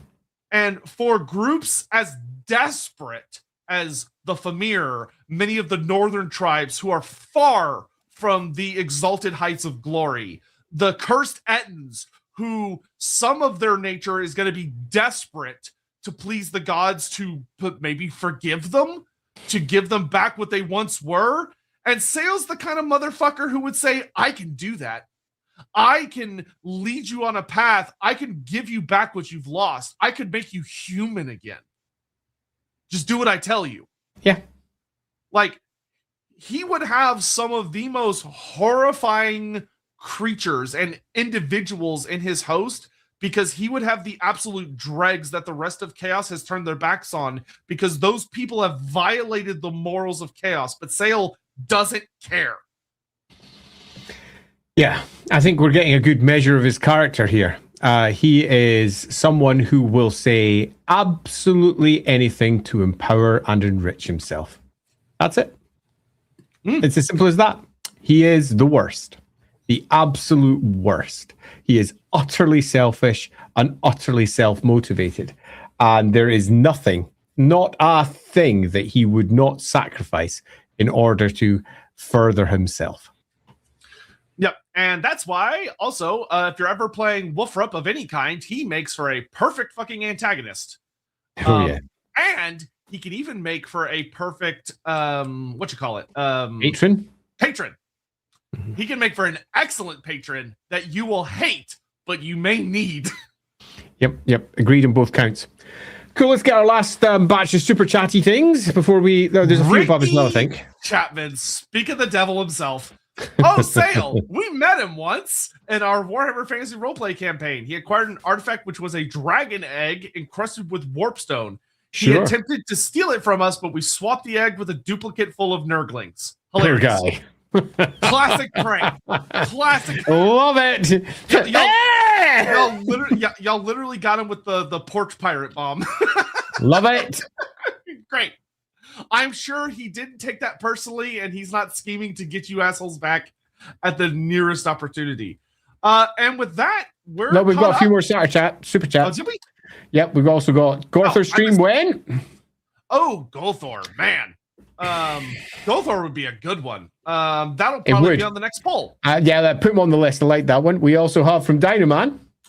How similar is Nightmaw to an amalgamation beast, and who would win? They're quite different. Nightmaw is a chaos spawn. An amalgamation beast is something that appears like a chaos spawn that has manifested, as I recall, this is a long time ago when we put this in place, that has manifested from some sort of awful horror that lies on the other side of the divide between the mortal realms and the realm of chaos. So something terrible happens in the mortal realms. It creates a emotional spike on the other side, and then it manifests back as an amalgamation beast, this true horror twisting creature. Who would win? I mean, ultimately, it's a little bit like saying, who wins, Mothra or Godzilla? They're going to have a fight. Yeah, I will say, so the stat line and stuff given for the Amalgamation Beast in the Warhammer Fantasy Roleplay is horrifying. That thing is like a Chaos Spawn on cocaine, amped up to 12. It's a lot bigger than Nightmaw is. And Amalgamation Beasts are... The thing about them, like Andy said, they can vary in size. I will note as well. But yeah, like Andy said, they are literally scraps of people's souls and emotions and like the refuse, the leftover. That just like there's too much, and the realm of chaos just spits it out. Yeah. So it's like a big thing made out of a bunch of people's faces. That's just like this screaming. It's not truly sentient, but it can like trick you into thinking it's sentient. And all it does is it drags itself around looking for more things to absorb into itself. Yeah, it's horrible. If it got its hands on Nightmaw, it would probably be able to absorb Nightmaw. It'll give it a good go, I reckon. Yeah, which would either free Nightmaw but introduce it into a new hell, or give Sayl bigger. give Sayl an empathic form of control over an amalgamation piece. So I think the most likely outcome of that would be that Nightmaw would become bigger, because, and as ridiculous as this sounds as a justification, it is the core justification used for so many things in Warhammer. Sayl is a character. An amalgamation beast is just a monster, and that monster would empower the character rather than the other way around. But it would probably come with a consequence in that there would be something different about Nightmaw after that situation occurred. Yep. Nemesis Crown stream win. The Nemesis that's Crown. A big one. Yeah, the Nemesis Crown is it's one of those ones that's really big and also slightly hard to pin down in the way that I would like, because most of the lore for the Nemesis Crown has been lost. Because there was a fucking shed load online. Now, somebody recently, and I forget who, which is really annoying, I apologize for forgetting your name, gave me a link to the Wayback Machine where they had some of it. It didn't have all the bits I was looking for, though, so I had a good look through. Some of it's still online, but most of it is gone. And there was a lot of really cool lore in the Nemesis Crown campaign, which is 100%, not just slightly unofficial, but completely. It takes place after the end times date. So that shows just how unofficial it has to be. But it's a super fun campaign, and there's a lot of details from that. Yeah, one of the great, a lot of people aren't aware of this, but one of the worst things the Warhammer community went through, in my opinion, was when GW redid their website to its modern form. We lost so much.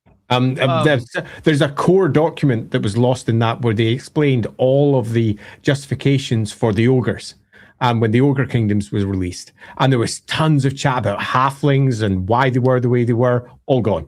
And none of that is recorded anywhere else other than where that website used to be. Yeah, one of my most desperate hopes, I don't think this is going to happen. I think that stuff is genuinely just lost media.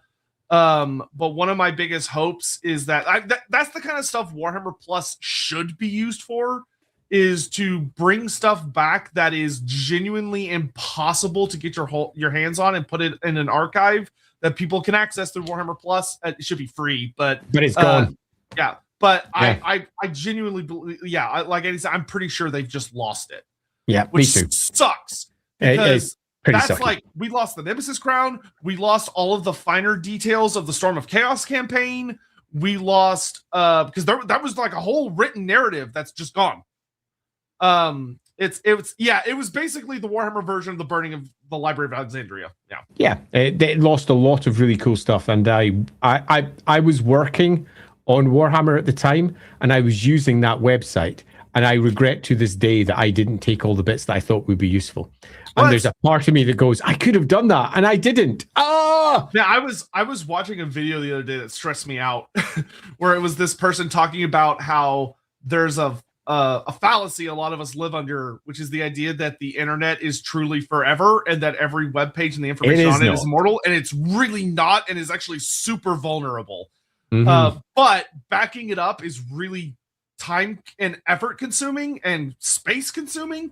So it's like, if there's ever stuff on the internet that you're like, wow, I love this, it really is worth it to look into preserving it, because the internet is really fragile. It is.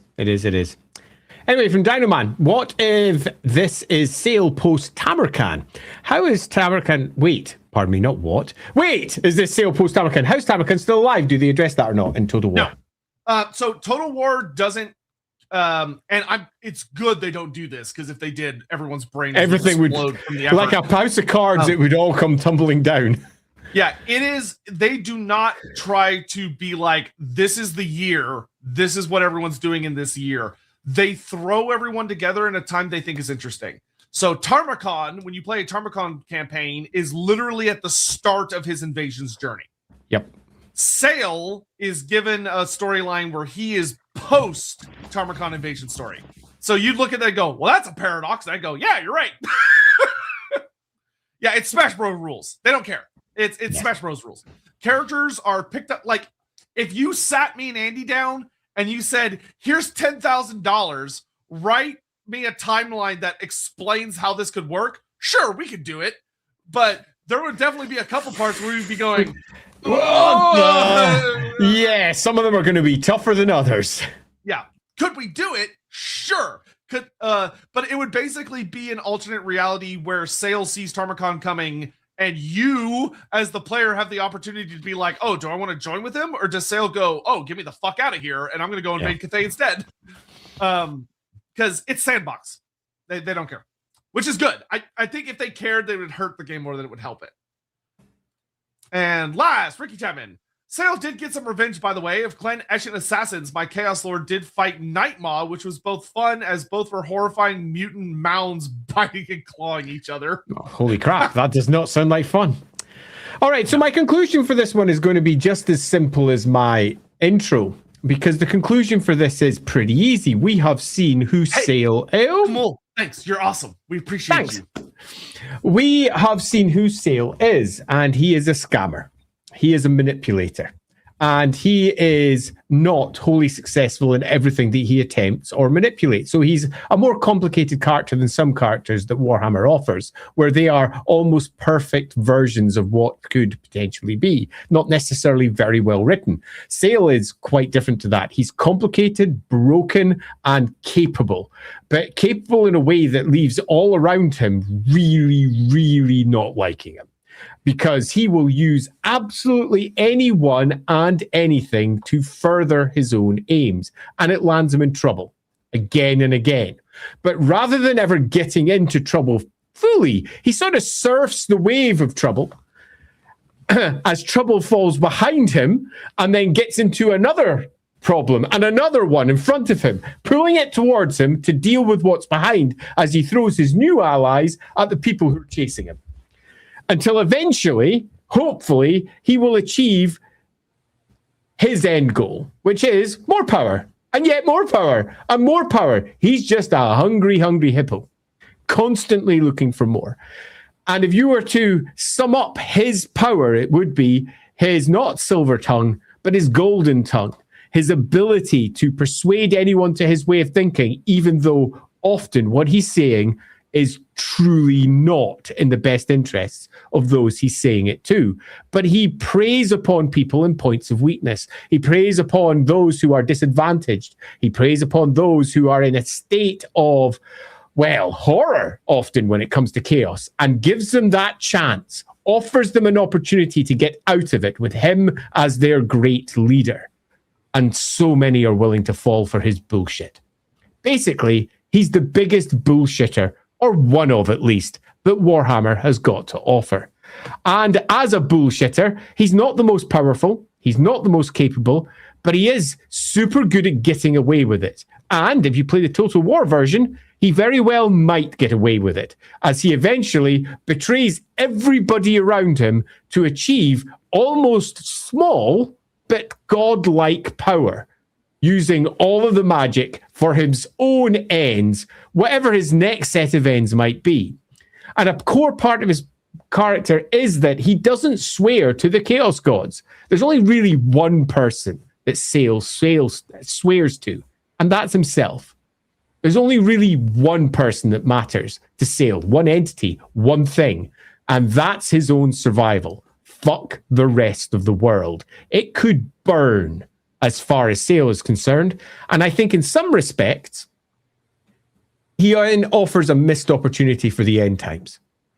Because Sayl is a character who speaks to what the end times represents, the world blowing up.